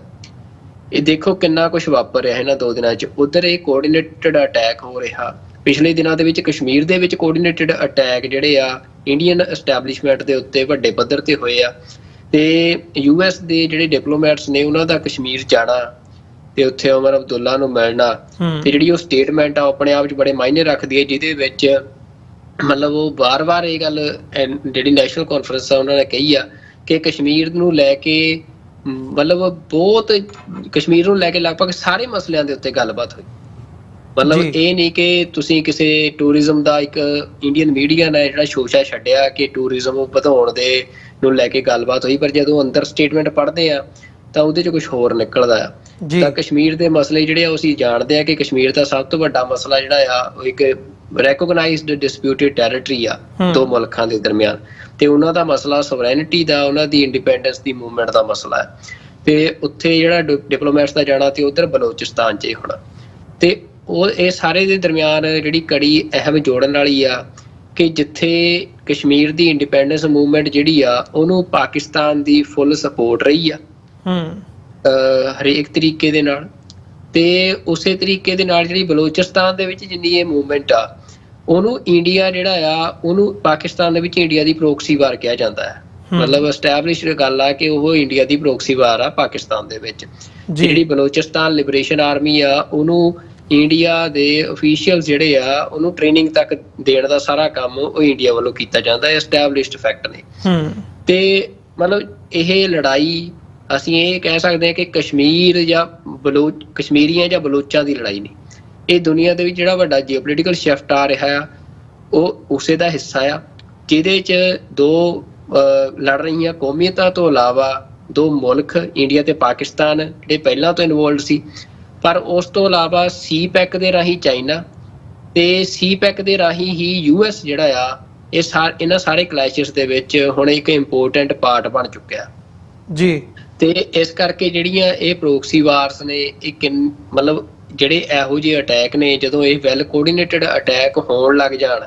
ਤਾਂ ਇਹ ਮੰਨਿਆ ਜਾਂਦਾ ਹੁੰਦਾ ਕਿ ਫਿਰ ਜਿਹੜੀਆਂ ਪ੍ਰੋਕਸੀ ਵਾਰਸ ਨੇ ਉਹ ਹੁਣ ਹੋਰ ਜ਼ਿਆਦਾ ਤਿੱਖੀਆਂ ਹੋਣਗੀਆਂ, ਤੇਜ਼ ਹੋਣਗੀਆਂ। ਤੇ ਜਿਹੜਾ ਕਿਉਂਕਿ ਇਹ ਜਿਹੜੀਆਂ ਲੜ ਰਹੀਆਂ ਇਹ ਕੌਮਾਂ ਹੁੰਦੀਆਂ ਨੇ ਉਹਨਾਂ ਕੌਮਾਂ ਦੇ ਕੋਲ ਆਪਣੇ ਵਸੀਲੇ, ਆਪਣਾ ਸਰਮਾਇਆ ਬਹੁਤ ਘੱਟ ਹੁੰਦਾ ਆ। ਤੇ ਦੁਨੀਆ ਦੇ ਵਿੱਚ ਜਿਹੜੇ ਪੋਲੀਟੀਕਲ ਐਨਾਲਿਸਟ ਨੇ ਉਹ ਇਹ ਗੱਲ ਮੰਨਦੇ ਆ ਕਿ ਜਿਹੜੀਆਂ ਬਿਗ ਪਾਵਰਸ ਨੇ ਉਹ ਹੀ ਆਪਣੀ ਲੋੜ ਦੇ ਮੁਤਾਬਕ, ਜਦੋਂ ਉਹਨਾਂ ਨੂੰ ਜਿਹੜੇ ਸਮੇਂ ਮੁਤਾਬਕ ਉਹ ਜੰਗ ਨੂੰ ਤੇਜ਼ ਜਾਂ ਸਲੋ ਕਰਨਾ ਚਾਹੁੰਦੀਆਂ ਨੇ, ਉਸ ਮੁਤਾਬਕ ਫਿਰ ਉਹ ਫੀਡ ਕਰਦੀਆਂ ਨੇ। ਜਿਹੜੀਆਂ ਛੋਟੀਆਂ ਕੌਮਾਂ ਜਾਂ ਜਿਹੜੀਆਂ ਕੰਟਰੀਲੈਸ ਨੇਸ਼ਨਸ ਹੁੰਦੇ ਆ, ਉਹਨਾਂ ਦੀਆਂ ਇਸ ਤਰ੍ਹਾਂ ਦੇ ਜਿਹੜੇ ਉਹਨਾਂ ਦੇ ਸੰਘਰਸ਼ ਹੁੰਦੇ ਆ, ਤਾਂ ਓਬਵੀਅਸ ਜੀ ਗੱਲ ਆ ਕਿ ਸਾਰੀਆਂ ਸੰਘਰਸ਼ਾਂ ਨੂੰ ਕੋਈ ਨਾ ਕੋਈ ਮੁਲਕ ਜਿਹੜਾ ਆ ਉਹ ਆਪਣੇ ਇੰਟਰਸਟ ਵਾਸਤੇ ਸਪੋਰਟ ਕਰਦਾ ਆ। ਇਹ ਨਹੀਂ ਕਿ ਜੇ ਕੋਈ ਮੁਲਕ ਆਪਣੇ ਇੰਟਰਸਟ ਲਈ ਸਪੋਰਟ ਕਰ ਰਿਹਾ ਤਾਂ ਉਹ ਉਹਨਾਂ ਦੇ ਮਤਲਬ ਜਿਹੜੀ ਉਹ ਮੂਵਮੈਂਟ ਲੜੀ ਜਾ ਰਹੀ ਆ ਉਹਦਾ ਆਪਣਾ ਕੋਈ ਆਧਾਰ ਨਹੀਂ। ਉਹਦਾ ਆਪਣਾ ਆਧਾਰ ਹੁੰਦਾ ਹੈ, ਉਹਦੀ ਆਪਣੀ ਇੱਕ ਜੈਨੂਇਨਿਟੀ ਹੁੰਦੀ ਆ, ਉਹ ਜੈਨੂਇਨ ਮੂਵਮੈਂਟ ਹੁੰਦੀ ਆ। ਪਰ ਕਿਉਂਕਿ ਕਿਸੇ ਹੋਰ ਮੁਲਕ ਦੇ ਵੀ ਜਦੋਂ ਇੰਟਰਸਟ ਮਫਾਦ ਹੁੰਦੇ ਆ ਤਾਂ ਫਿਰ ਉਹ ਆਪਣੀ ਮਫਾਦ ਮੁਤਾਬਕ ਉਹਨਾਂ ਨੂੰ ਫੀਡ ਕਰਦੇ ਆ। ਤਾਂ ਇਸ ਸਮੇਂ ਇਹ ਲੱਗ ਰਿਹਾ ਕਿ ਜਿਹੜੇ ਅਟੈਕਸ ਪਿਛਲੇ ਦਿਨੀ ਅਸੀਂ ਕਸ਼ਮੀਰ ਬਾਰੇ ਵੀ ਡਿਸਕਸ ਕੀਤਾ ਸੀ, ਤੇ ਜਿਹੜਾ ਇਹ ਹੁਣ ਬਲੋਚਿਸਤਾਨ ਦੇ ਵਿੱਚ ਵੀ ਹੋਇਆ ਕਿ ਅਗਲੇ ਦਿਨਾਂ ਦੇ ਵਿੱਚ ਜਿਹੜੇ ਮਤਲਬ ਹੋਰ ਜਿਹੜੇ ਇਹ ਕੋਆਰਡੀਨੇਟਡ ਅਟੈਕ ਜਿਹਨੂੰ ਕਿਹਾ ਜਾ ਰਿਹਾ ਇਹ ਤਿੱਖੇ ਹੋਣਗੇ, ਤੇ ਜਿਹੜੀ ਜੰਗ ਆ ਇਹ ਸਾਰੇ ਖਿੱਤੇ ਦੇ ਵਿੱਚ ਉਹ ਹੋਰ ਜ਼ਿਆਦਾ ਫੈਲਣ ਦੀਆਂ ਸੰਭਾਵਨਾਵਾਂ ਨਜ਼ਰ ਆ ਰਹੀਆਂ ਨੇ।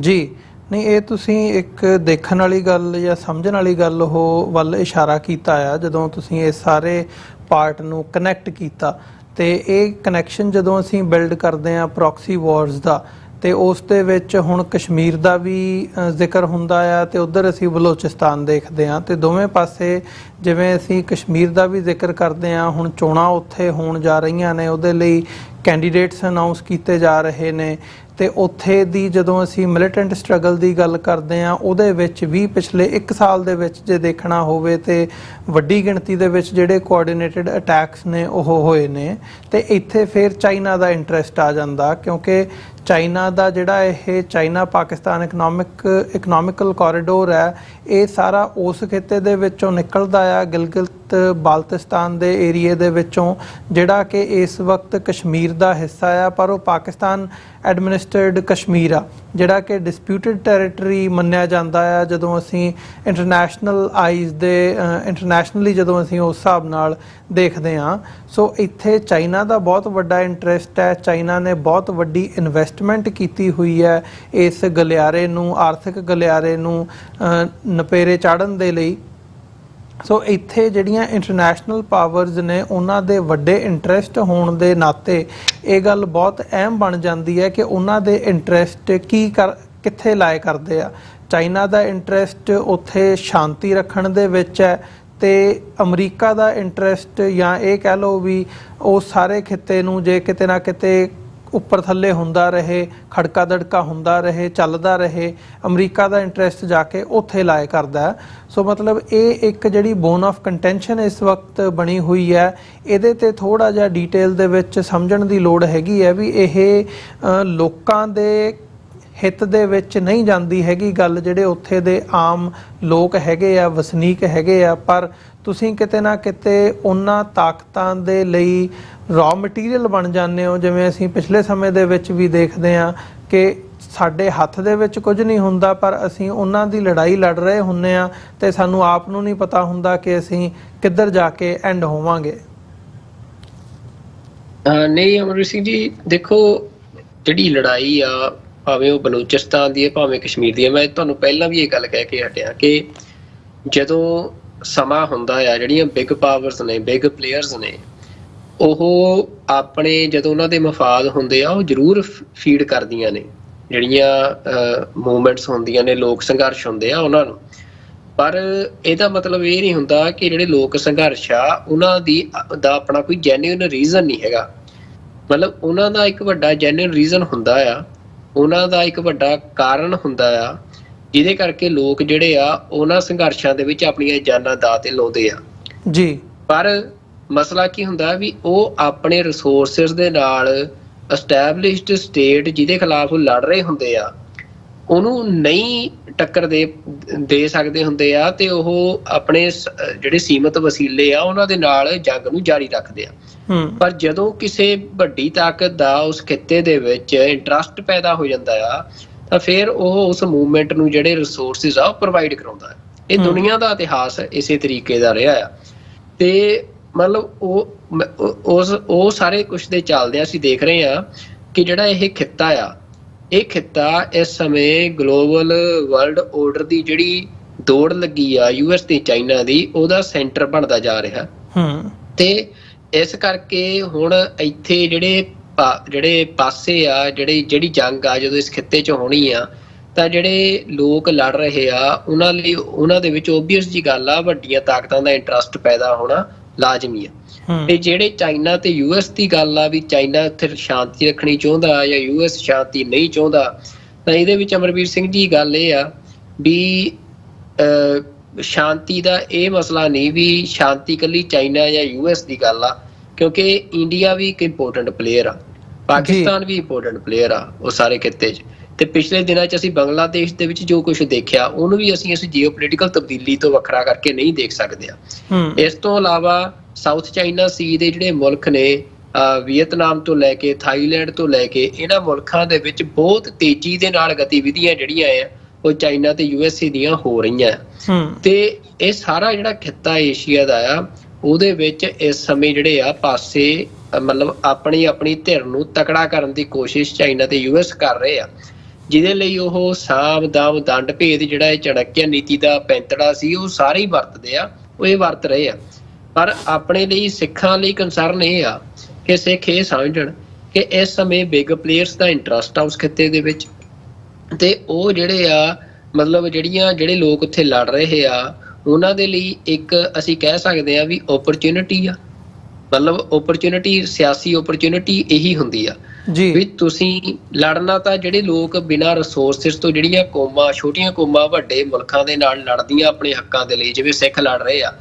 ਤਾਂ ਸਿੱਖਾਂ ਦਾ ਘਾਣ ਤਾਂ ਵੈਸੇ ਵੀ ਹੋਏ ਰਿਹਾ ਜੀ। ਮਤਲਬ ਸਿੱਖਾਂ ਦਾ ਹਜ਼ਾਰਾਂ ਦੀ ਗਿਣਤੀ ਦੇ ਵਿੱਚ ਜਿਹੜਾ ਮੁੰਡਾ ਤੇ ਕੁੜੀਆਂ, ਨੌਜਵਾਨ ਆ, ਉਹ ਇੰਡੀਅਨ ਸਟੇਟ ਨੇ ਘਰਾਂ ਤੋਂ ਚੁੱਕ ਕੇ, ਪਿੰਡਾਂ ਤੋਂ ਚੁੱਕ ਕੇ ਖਪਾ ਤੇ ਨਹਿਰਾਂ 'ਚ ਸੁੱਟ ਤੇ ਉਸ ਤੋਂ ਬਾਅਦ ਨਸ਼ੇ ਦੇ ਰਾਹੀਂ ਇੱਕ ਵੱਡਾ ਜੈਨੋਸਾਈਡ ਸਿੱਖ ਕੌਮ ਦਾ ਕੀਤਾ ਆ। ਤੇ ਜਿਹਦੇ ਚੱਲਦੇ ਆ ਅੱਜ ਪੰਜਾਬ ਦੇ ਵਿੱਚ ਵੱਡੀ ਗਿਣਤੀ ਦੇ ਵਿੱਚ ਮਾਈਗ੍ਰੇਸ਼ਨ ਕਰਨ ਦੇ ਲਈ ਸਿੱਖ ਮਜਬੂਰ ਹੋਏ ਆ, ਤੇ ਵੱਡੀ ਗਿਣਤੀ ਦੇ ਵਿੱਚ ਜਿਹੜੇ ਅਸਾਈਲਮ ਆ ਉਹ ਵੈਸਟਰਨ ਕੰਟਰੀਜ਼ ਦੇ ਵਿੱਚ ਲੈ ਰਹੇ ਆ ਸਿੱਖ। ਤੇ ਇਹ ਜਿਹੜਾ ਮਤਲਬ ਸਾਰਾ ਕੁਝ ਸਿੱਖਾਂ ਦੇ ਨਾਲ ਵਾਪਰ ਰਿਹਾ, ਵੀ ਸਿੱਖਾਂ ਦਾ ਘਾਣ ਤਾਂ ਆਲਰੇਡੀ ਹੋ ਰਿਹਾ ਹੈ। ਮਤਲਬ ਸਿੱਖ ਜਿਹੜੇ ਆ ਉਹ ਇੱਕ ਕਮਜ਼ੋਰ ਧਿਰ ਵਾਂਗ ਅੱਜ ਸੰਘਰਸ਼ ਕਰ ਰਹੇ ਆ ਜੀ। ਇਹ ਗੱਲ ਜਿਹੜੀ ਸਿੱਖਾਂ ਨੂੰ ਸਮਝਣੀ ਚਾਹੀਦੀ ਹੈ। ਪਰ ਜਦੋਂ ਕਿਸੇ ਬਿਗ ਪਲੇਅਰ ਦਾ, ਕਿਸੇ ਬਿਗ ਪਾਵਰ ਦਾ ਇੰਟਰਸਟ ਉਸ ਖਿੱਤੇ 'ਚ ਆ ਜਾਂਦਾ ਹੈ, ਫਿਰ ਜਿਹੜੇ ਕਮਜ਼ੋਰ ਧਿਰ ਵੀ ਜਿਹੜੀ ਹੁੰਦੀ ਆ ਉਹਦੇ ਲਈ ਇੱਕ ਇਹ ਓਪਰਚੁਨਿਟੀ ਹੁੰਦੀ ਆ ਕਿ ਉਹਦੇ ਜਿਹੜੇ ਰਿਸੋਰਸਿਸ ਨੇ ਉਹ ਪੂਰੇ ਹੋ ਸਕਣ, ਤਾਂ ਕਿ ਉਹ ਇੱਕ ਬਰਾਬਰ ਦੀ ਟੱਕਰ ਜਿਹੜੀ ਆ ਉਹ ਸੰਘਰਸ਼ ਦੇ ਵਿੱਚ, ਕਿਸੇ ਵੀ ਜੰਗ ਦੇ ਵਿੱਚ ਉਹ ਦੇ ਸਕੇ ਸਾਹਮਣੇ ਵਾਲੀ ਧਿਰ ਨੂੰ।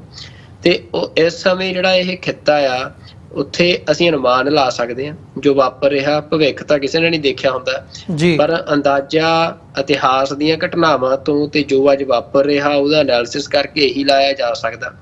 ਕਿ ਉਸ ਖਿੱਤੇ ਦੇ ਵਿੱਚ ਅਗਲੇ ਸਮੇਂ ਦੇ ਵਿੱਚ ਜਿਹੜੀਆਂ ਲੜ ਰਹੀਆਂ ਕੌਮਾਂ ਨੇ, ਉਹਨਾਂ ਦੇ ਲਈ ਜਿਹੜੇ ਰਿਸੋਰਸਿਸ ਨੇ ਉਹਨਾਂ ਦੇ ਦੁਆਰ ਖੁੱਲਣਗੇ। ਮਤਲਬ ਇਹ ਇੱਕ ਅੰਦਾਜ਼ਾ ਲੱਗ ਰਿਹਾ, ਜਿਹਦੇ ਨਾਲ, ਕਿਉਂਕਿ ਜਿਹੜੇ ਸੰਘਰਸ਼ ਆ ਉਹ ਤਿੱਖੇ ਰਿਸੋਰਸਿਸ ਦੇ ਨਾਲ ਹੀ ਹੁੰਦੇ ਆ ਤੇ ਉਹ ਸੰਘਰਸ਼ ਉੱਥੇ ਤਿੱਖੇ ਹੋਣਗੇ। ਪਰ ਜੇ ਓਬਵੀਅਸ ਜੀ ਗੱਲ ਆ ਅਮਰਵੀਰ ਸਿੰਘ ਜੀ, ਦੁਨੀਆ ਦੇ ਵਿੱਚ ਜਿਹੜੇ ਲੋਕ ਇਹ ਚਾਹੁੰਦੇ ਆ ਕਿ ਪੀਸ ਐਸਟੈਬਲਿਸ਼ ਹੋਵੇ, ਸਿੱਖ ਹਮੇਸ਼ਾ ਸਰਬੱਤ ਦਾ ਭਲਾ ਚਾਹੁੰਦੇ ਆ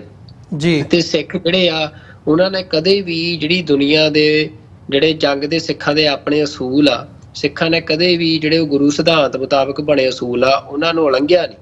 ਨਾ ਪਿਛਲੇ ਸੰਘਰਸ਼ 'ਚ ਤੇ ਨਾ ਅੱਗੇ ਲੰਘਣਗੇ। ਪਰ ਸ਼ਾਂਤੀ ਲਈ ਇਹ ਜ਼ਰੂਰੀ ਹੁੰਦਾ ਆ ਕਿ ਦੁਨੀਆ ਦੇ ਜਿਹੜੇ ਵੱਡੇ ਦਾਨਿਸ਼ਮੰਦ ਲੋਕ ਆ, ਦੁਨੀਆ ਦੇ ਵੱਡੀਆਂ ਕੌਮਾਂ ਨੇ, ਉਹ ਜਿਹੜੀ ਕੌਮ ਲਤਾੜੀ ਜਾ ਰਹੀ ਆ ਉਹਨੂੰ ਜਿਹੜਾ ਰਾਈਟ ਟੂ ਸੈਲਫ ਡਿਟਰਮੀਨੇਸ਼ਨ ਆ, ਉਹਦੀ ਸੋਵਰੇਨਿਟੀ ਆ, ਉਹ ਅਚੀਵ ਕਰਨ ਦੇ ਵਿੱਚ ਹੈਲਪ ਕਰਨ। ਤੇ ਸਿੱਖ ਵੈਸਟਰਨ ਕੰਟਰੀਜ਼ ਦੇ ਵਿੱਚ ਭਾਵੇਂ ਰੈਫਰੈਂਡਮ ਦੀ ਕੈਂਪੇਨ ਦੇ ਰਾਹੀਂ ਹੋਵੇ, ਭਾਵੇਂ ਉਹ ਆਪਣੇ ਹੋਰ ਜਿਹੜੇ ਤਰੀਕੇ ਆ ਉਹਨਾਂ ਦੇ ਰਾਹੀਂ ਹੋਵੇ, ਉਹ ਲਗਾਤਾਰ ਡੈਮੋਕ੍ਰੈਟਿਕ ਤਰੀਕੇ ਦੇ ਨਾਲ ਆਪਣੀ ਜਿਹੜੀ ਸੋਵਰੇਨਿਟੀ ਆ ਉਹਨੂੰ ਐਸਟੈਬਲਿਸ਼ ਕਰਨ ਦੇ ਲਈ ਯਤਨ ਕਰ ਰਹੇ ਆ, ਸੰਘਰਸ਼ ਕਰ ਰਹੇ ਆ। ਤੇ ਇਹ ਚਾਹੀਦਾ ਆ ਕਿ ਦੁਨੀਆ ਦੇ ਜਿਹੜੇ ਪੀਸ ਨੂੰ ਪ੍ਰਣਾਏ ਵੱਡੇ ਇਨਫਲੂਐਂਸਰ ਨੇ ਕਿ ਉਹ ਸਿੱਖਾਂ ਦੀ ਜਿਹੜੀ ਇਹ ਡੈਮੋਕ੍ਰੈਟਿਕ ਕੈਂਪੇਨ ਆ ਉਹਦੇ ਵਿੱਚ ਉਹਨਾਂ ਦੀ ਸਪੋਰਟ ਕਰਨ। ਜਿਹੜਾ ਯੂਨਾਈਟਿਡ ਨੇਸ਼ਨ ਵਰਗੇ ਵੱਡੀਆਂ ਸੰਸਥਾਵਾਂ ਨੇ ਉਹ ਜਿਹੜਾ ਸਿੱਖ ਕੇਸ ਆ ਉਹਨੂੰ ਕੰਸੀਡਰ ਕਰਨ। ਤੇ ਅਦਰਵਾਈਜ਼ ਸਿੱਖਾਂ ਦੀ ਜਿਹੜੀ ਟ੍ਰੈਡੀਸ਼ਨ ਆ ਉਹਦੇ ਵਿੱਚ ਫਿਰ ਇਹ ਜ਼ਰੂਰ ਆ ਕਿ ਸਿੱਖ ਕਦੇ ਵੀ ਹਾਰ ਨਹੀਂ ਮੰਨਣਗੇ, ਨਾ ਸਿੱਖਾਂ ਨੇ ਮੰਨੀ ਆ। ਸਿੱਖ ਮਤਲਬ ਹਰ ਤਰੀਕਾ ਜਿਹੜਾ ਆ ਆਪਣੀ ਪ੍ਰੋਟੈਕਸ਼ਨ ਦਾ ਤੇ ਆਪਣੀ ਅਣਖ ਨੂੰ ਬਚਾਉਣ ਦਾ ਉਹਨੂੰ ਇਤਿਹਾਸ ਦੇ ਵਿੱਚ ਵਰਤਦੇ ਰਹੇ ਆ। ਤੇ ਅੱਜ ਦੇ ਸਮੇਂ 'ਚ ਵੀ ਅਸੀਂ ਦੇਖਿਆ ਵੀ ਸੰਘਰਸ਼ ਹਰ ਤਰੀਕੇ ਦਾ ਸਿੱਖਾਂ ਦਾ ਲਗਾਤਾਰ ਜਾਰੀ ਆ, ਪਰ ਉਹ ਆਪਣੀ ਪ੍ਰੋਟੈਕਸ਼ਨ ਦੇ ਲਈ ਆ, ਨਾ ਕਿ ਉਹ ਸਿੱਖਾਂ ਦਾ ਕਿਸੇ ਦੇ ਉੱਤੇ ਜ਼ਬਰ ਕਰਨ ਦੇ ਲਈ ਆ। ਜੀ ਬਿਲਕੁਲ। ਸੋ ਇਹ ਜ਼ਰੂਰ ਸਾਡੇ ਲਈ ਇੱਕ ਦੇਖਣ ਵਾਲੀ ਸਮਝਣ ਵਾਲੀ ਗੱਲ ਹੈ। ਜਿਹੜੇ ਸਾਡੀ ਕਮਿਊਨਿਟੀ ਦੇ ਵਿੱਚ ਐਕਟਿਵਿਸਟ ਹੈਗੇ ਆ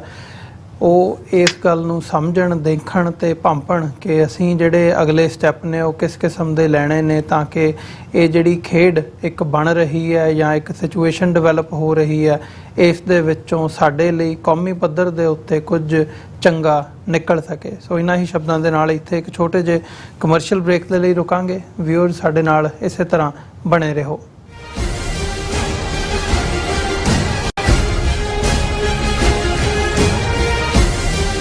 ਆਦਿ ਸ਼੍ਰੀ ਗੁਰੂ ਗ੍ਰੰਥ ਸਾਹਿਬ ਜੀ ਦੇ ਪਹਿਲੇ ਪ੍ਰਕਾਸ਼ ਦਿਹਾੜੇ ਨੂੰ ਸਮਰਪਿਤ ਨਗਰ ਕੀਰਤਨ 6 ਸਤੰਬਰ 2024 ਦਿਨ ਸ਼ਨੀਵਾਰ ਨੂੰ ਗੁਰਦੁਆਰਾ ਸ਼੍ਰੀ ਗੁਰੂ ਹਰਗੋਬਿੰਦ ਸਾਹਿਬ ਜੀ ਗ੍ਰੀਨਵੁੱਡ ਇੰਡੀਆਨਾ ਵਿਖੇ ਕੱਢਿਆ ਜਾ ਰਿਹਾ ਹੈ। ਨਗਰ ਕੀਰਤਨ ਸਵੇਰੇ 11 ਵਜੇ ਗੁਰਦੁਆਰਾ ਸਾਹਿਬ ਤੋਂ ਆਰੰਭ ਹੋਵੇਗਾ। ਖਾਲਿਸਤਾਨ ਅਫੇਅਰ ਸੈਂਟਰ ਦੇ ਸੰਚਾਲਕ ਡਾਕਟਰ ਅਮਰਜੀਤ ਸਿੰਘ ਅਤੇ ਹਿੰਮਤ ਸਿੰਘ ਨਿਊਯਾਰਕ ਵਿਸ਼ੇਸ਼ ਤੌਰ ਤੇ ਸ਼ਮੂਲੀਅਤ ਕਰਨਗੇ। ਐਤਵਾਰ ਦੇ ਮੁੱਖ ਦੀਵਾਨ ਵਿੱਚ ਵੀ ਪੰਥਕ ਵਿਚਾਰਾਂ ਹੋਣਗੀਆਂ ਅਤੇ ਭਾਈ ਹਰਪਾਲ ਸਿੰਘ ਫਤਿਹਗੜ੍ਹ ਸਾਹਿਬ, ਭਾਈ ਪਰਮਪਾਲ ਸਿੰਘ ਤੇ ਭਾਈ ਦਵਿੰਦਰ ਸਿੰਘ ਸ਼ਾਂਤ ਹਾਜ਼ਰੀ ਲਵਾਉਣਗੇ। ਘੱਲੂਘਾਰਾ 1984 ਦੀ 40ਵੀਂ ਵਰ੍ਹੇਗੰਢ ਨੂੰ ਮੁੱਖ ਰੱਖਦਿਆਂ ਗੁਰੂ ਘਰ ਵਿਖੇ ਸ਼ਹੀਦ ਸਿੰਘਾਂ ਸਿੰਘਣੀਆਂ ਦੀ ਵਿਸ਼ੇਸ਼ ਪ੍ਰਦਰਸ਼ਨੀ ਲਾਈ ਜਾਵੇਗੀ। ਆਪ ਸਭ ਨੂੰ ਪਰਿਵਾਰਾਂ ਸਮੇਤ ਪਹੁੰਚਣ ਦੀ ਬੇਨਤੀ ਕੀਤੀ ਜਾਂਦੀ ਹੈ। ਵਧੇਰੇ ਜਾਣਕਾਰੀ ਲਈ ਆਪ ਹੇਠ ਦਿੱਤੇ ਨੰਬਰਾਂ ਤੇ ਸੰਪਰਕ ਕਰ ਸਕਦੇ ਹੋ।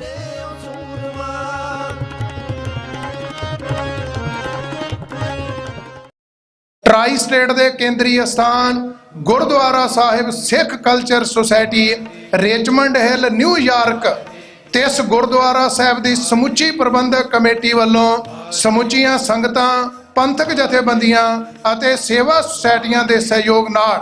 ਹਰ ਸਾਲ ਦੀ ਤਰ੍ਹਾਂ ਸ੍ਰੀ ਗੁਰੂ ਗ੍ਰੰਥ ਸਾਹਿਬ ਮਹਾਰਾਜ ਸੱਚੇ ਪਾਤਸ਼ਾਹ ਜੀ ਦੇ ਪਹਿਲੇ ਪ੍ਰਕਾਸ਼ ਉਤਸਵ ਦੀਆਂ ਖੁਸ਼ੀਆਂ ਵਿੱਚ ਜੋ ਹਰ ਸਾਲ ਨਗਰ ਕੀਰਤਨ ਸਜਾਇਆ ਜਾਂਦਾ ਹੈ, ਇਸ ਸਾਲ ਗੁਰਦੁਆਰਾ ਸਿੱਖ ਕਲਚਰ ਸੁਸਾਇਟੀ ਤੋਂ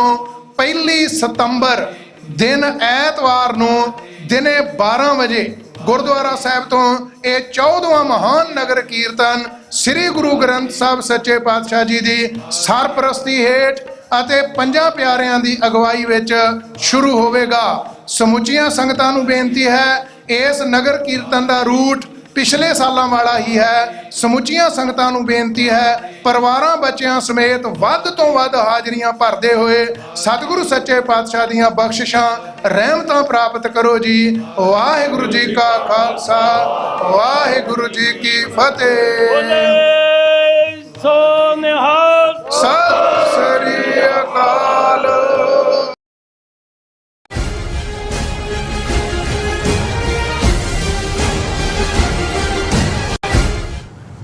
ਵਿਊਅਰਸ ਬ੍ਰੇਕ ਤੋਂ ਬਾਅਦ ਤੁਹਾਡਾ ਸਾਰਿਆਂ ਦਾ ਸਵਾਗਤ ਹੈ। ਗੱਲਬਾਤ ਨੂੰ ਅੱਗੇ ਤੋਰਦੇ ਹਾਂ। ਸੁਖਵਿੰਦਰ ਸਿੰਘ ਜੀ, ਹੁਣ ਅਸੀਂ ਗੱਲ ਕਰਦੇ ਹਾਂ ਜਿਹੜਾ ਟੈਲੀਗ੍ਰਾਮ ਐਪ ਹੈ। ਟੈਲੀਗ੍ਰਾਮ ਐਪ ਦੇ ਜਿਹੜੇ CEO ਨੇ ਪੈਵਲ ਡੂਰੋਵ, ਉਹਨਾਂ ਨੂੰ ਪੈਰਿਸ ਦੇ ਵਿੱਚ, ਫਰਾਂਸ ਦੇ ਵਿੱਚ ਗ੍ਰਿਫਤਾਰ ਕਰ ਲਿਆ ਗਿਆ ਆ ਤੇ ਉਹਨਾਂ ਦੇ ਉੱਤੇ ਇਹ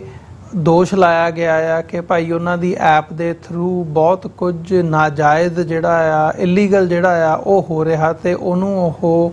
ਨਹੀਂ ਰੋਕ ਰਹੇ। ਜਿਵੇਂ ਫੇਸਬੁੱਕ ਜਾਂ ਬਾਕੀ ਜਿਹੜੀਆਂ ਐਪਸ ਦੇ ਉੱਤੇ ਇੱਕ ਅਸੀਂ ਦਬਾਅ ਦੇਖਦੇ ਹਾਂ ਤੇ ਇਹਦੇ ਤੇ ਹੁਣ ਸਾਰਾ ਜਿਹੜਾ ਆ ਸਾਰਾ ਮੀਡੀਆ ਇਹਦੇ ਤੇ ਚਰਚਾ ਕਰ ਰਿਹਾ। ਦੋਵੇਂ ਪੱਖ ਜਿਹੜੇ ਨੇ ਉਹ ਉਭਾਰੇ ਜਾ ਰਹੇ ਨੇ, ਪਰ ਇੱਕ ਜਿਹੜਾ ਮੋਟਾ ਜਿਹਾ ਕੁਐਸਚਨ ਬਣਦਾ ਹੈ ਸਾਰੇ ਪਾਰਟ ਦੇ ਵਿੱਚੋਂ ਇਹੀ ਬਣਦਾ ਕਿ ਜਿਹੜਾ ਸੋਸ਼ਲ ਮੀਡੀਆ ਉਹਨੂੰ ਜਦੋਂ ਅਸੀਂ ਪ੍ਰੋ ਫਰੀडम ਸਟਰਗਲਸ ਦੇਖਦੇ ਹਾਂ ਜਾਂ ਇਹ ਦੇਖਦੇ ਹਾਂ ਕਿ ਕਿਸੇ ਨਿਜ਼ਾਮ ਦੇ ਖਿਲਾਫ, ਕਿਸੇ ਹਕੂਮਤ ਦੇ ਖਿਲਾਫ ਕੋਈ ਮੂਵਮੈਂਟ ਖੜੀ ਹੁੰਦੀ ਆ, ਉਹਦੇ 'ਚ ਪਿਛਲੇ ਸਮੇਂ ਦੇ ਵਿੱਚ, ਪਿਛਲੇ ਦਹਾਕਿਆਂ ਦੇ ਵਿੱਚ ਜਦੋਂ ਤੋਂ ਇੰਟਰਨੈਟ ਦਾ ਯੁੱਗ ਆਇਆ, ਇਹ ਐਪਸ, ਸੋਸ਼ਲ ਮੀਡੀਆ ਡਿਵੈਲਪ ਹੋਣਾ ਸ਼ੁਰੂ ਹੋਇਆ ਆ। ਉਹ ਫੇਸਬੁੱਕ ਤੋਂ ਲੈ ਕੇ ਹੁਣ ਟੈਲੀਗ੍ਰਾਮ ਤੱਕ ਦਾ ਜਿਹੜਾ ਅਸੀਂ ਸਫ਼ਰ ਦੇਖਦੇ ਹਾਂ, ਇੰਸਟਾਗ੍ਰਾਮ ਤੱਕ ਦਾ, ਇਹਨਾਂ ਐਪਸ ਦਾ, ਇਹਨਾਂ ਸੋਸ਼ਲ ਮੀਡੀਆ ਪਲੇਟਫਾਰਮਸ ਦਾ ਇੱਕ ਵੱਡਾ ਯੋਗਦਾਨ ਹੁੰਦਾ, ਜਿੱਥੇ ਯੂਥ ਵੱਲੋਂ ਜਾਂ ਜਿਹੜੀ ਇਹ ਟੈਕਨੋਲੋਜੀ ਹੈਗੀ ਹੈ ਉਹ ਵਰਤੀ ਜਾਂਦੀ ਹੈ। ਸੋ ਇਹ ਟੈਲੀਗ੍ਰਾਮ ਦੇ CEO ਦੀ ਜਿਹੜੀ ਅਰੈਸਟ ਹੈਗੀ ਹੈ, ਇਹਦੇ ਮਾਇਨੇ ਬਹੁਤ ਡੂੰਘੇ ਨੇ ਉਸ ਪੱਖ ਦੇ ਨਾਲ ਜਦੋਂ ਅਸੀਂ ਇਹ ਸਾਰੇ ਇਸ ਅਰੈਸਟ ਨੂੰ ਦੇਖਦੇ ਹਾਂ। ਥੋੜ੍ਹਾ ਜਿਹਾ ਸਾਨੂੰ ਇਹਦੇ ਅਸੀਂ ਵੇਰਵੇ ਵੀ ਡਿਸਕਸ ਕਰੀਏ, ਕਿਉਂਕਿ ਇੱਕ ਕੇਸ ਅਮਰੀਕਾ ਦੇ ਵਿੱਚ ਜਿਹੜਾ ਆ ਉਹ ਚੱਲ ਰਿਹਾ। ਜਦੋਂ ਅਸੀਂ ਫੇਸਬੁੱਕ ਦੇ ਜਿਹੜੇ ਕਰਤਾ ਧਰਤਾ ਹੈਗੇ ਆ ਮਾਰਕ ਜ਼ਕਰਬਰਗ, ਉਹਨਾਂ ਦਾ ਦੇਖਦੇ ਹਾਂ, ਉਹਨਾਂ ਦੀ ਵੀ ਅੱਜ ਇੱਕ ਸਟੇਟਮੈਂਟ ਮੀਡੀਆ ਦੇ ਵਿੱਚ ਲੱਗੀ ਹੈ ਵੱਡੇ ਲੈਵਲ ਦੇ ਉੱਤੇ, ਕਿ ਜਿੱਥੇ ਉਹਨਾਂ ਨੇ ਮੰਨਿਆ ਕਿ ਅਸੀਂ ਪਿਛਲੇ ਸਮੇਂ ਦੇ ਵਿੱਚ ਅਮਰੀਕਾ ਦੀ ਜਿਹੜੀ ਸਰਕਾਰ ਹੈਗੀ ਹੈ, ਵਾਈਟ ਹਾਊਸ ਦੇ ਦਬਾਅ ਦੇ ਥੱਲੇ ਕੁਝ ਅਜਿਹਾ ਕੰਟੈਂਟ ਕੋਵਿਡ ਦੇ ਦੌਰਾਨ ਤੇ ਬਾਅਦ ਦੇ ਵਿੱਚ ਅਸੀਂ ਡਿਲੀਟ ਕੀਤਾ ਆ, ਜਿਹਨੂੰ ਭਾਵੇਂ ਮੁੜ ਕੇ ਉਹ ਕਰ ਦਿੱਤਾ ਗਿਆ,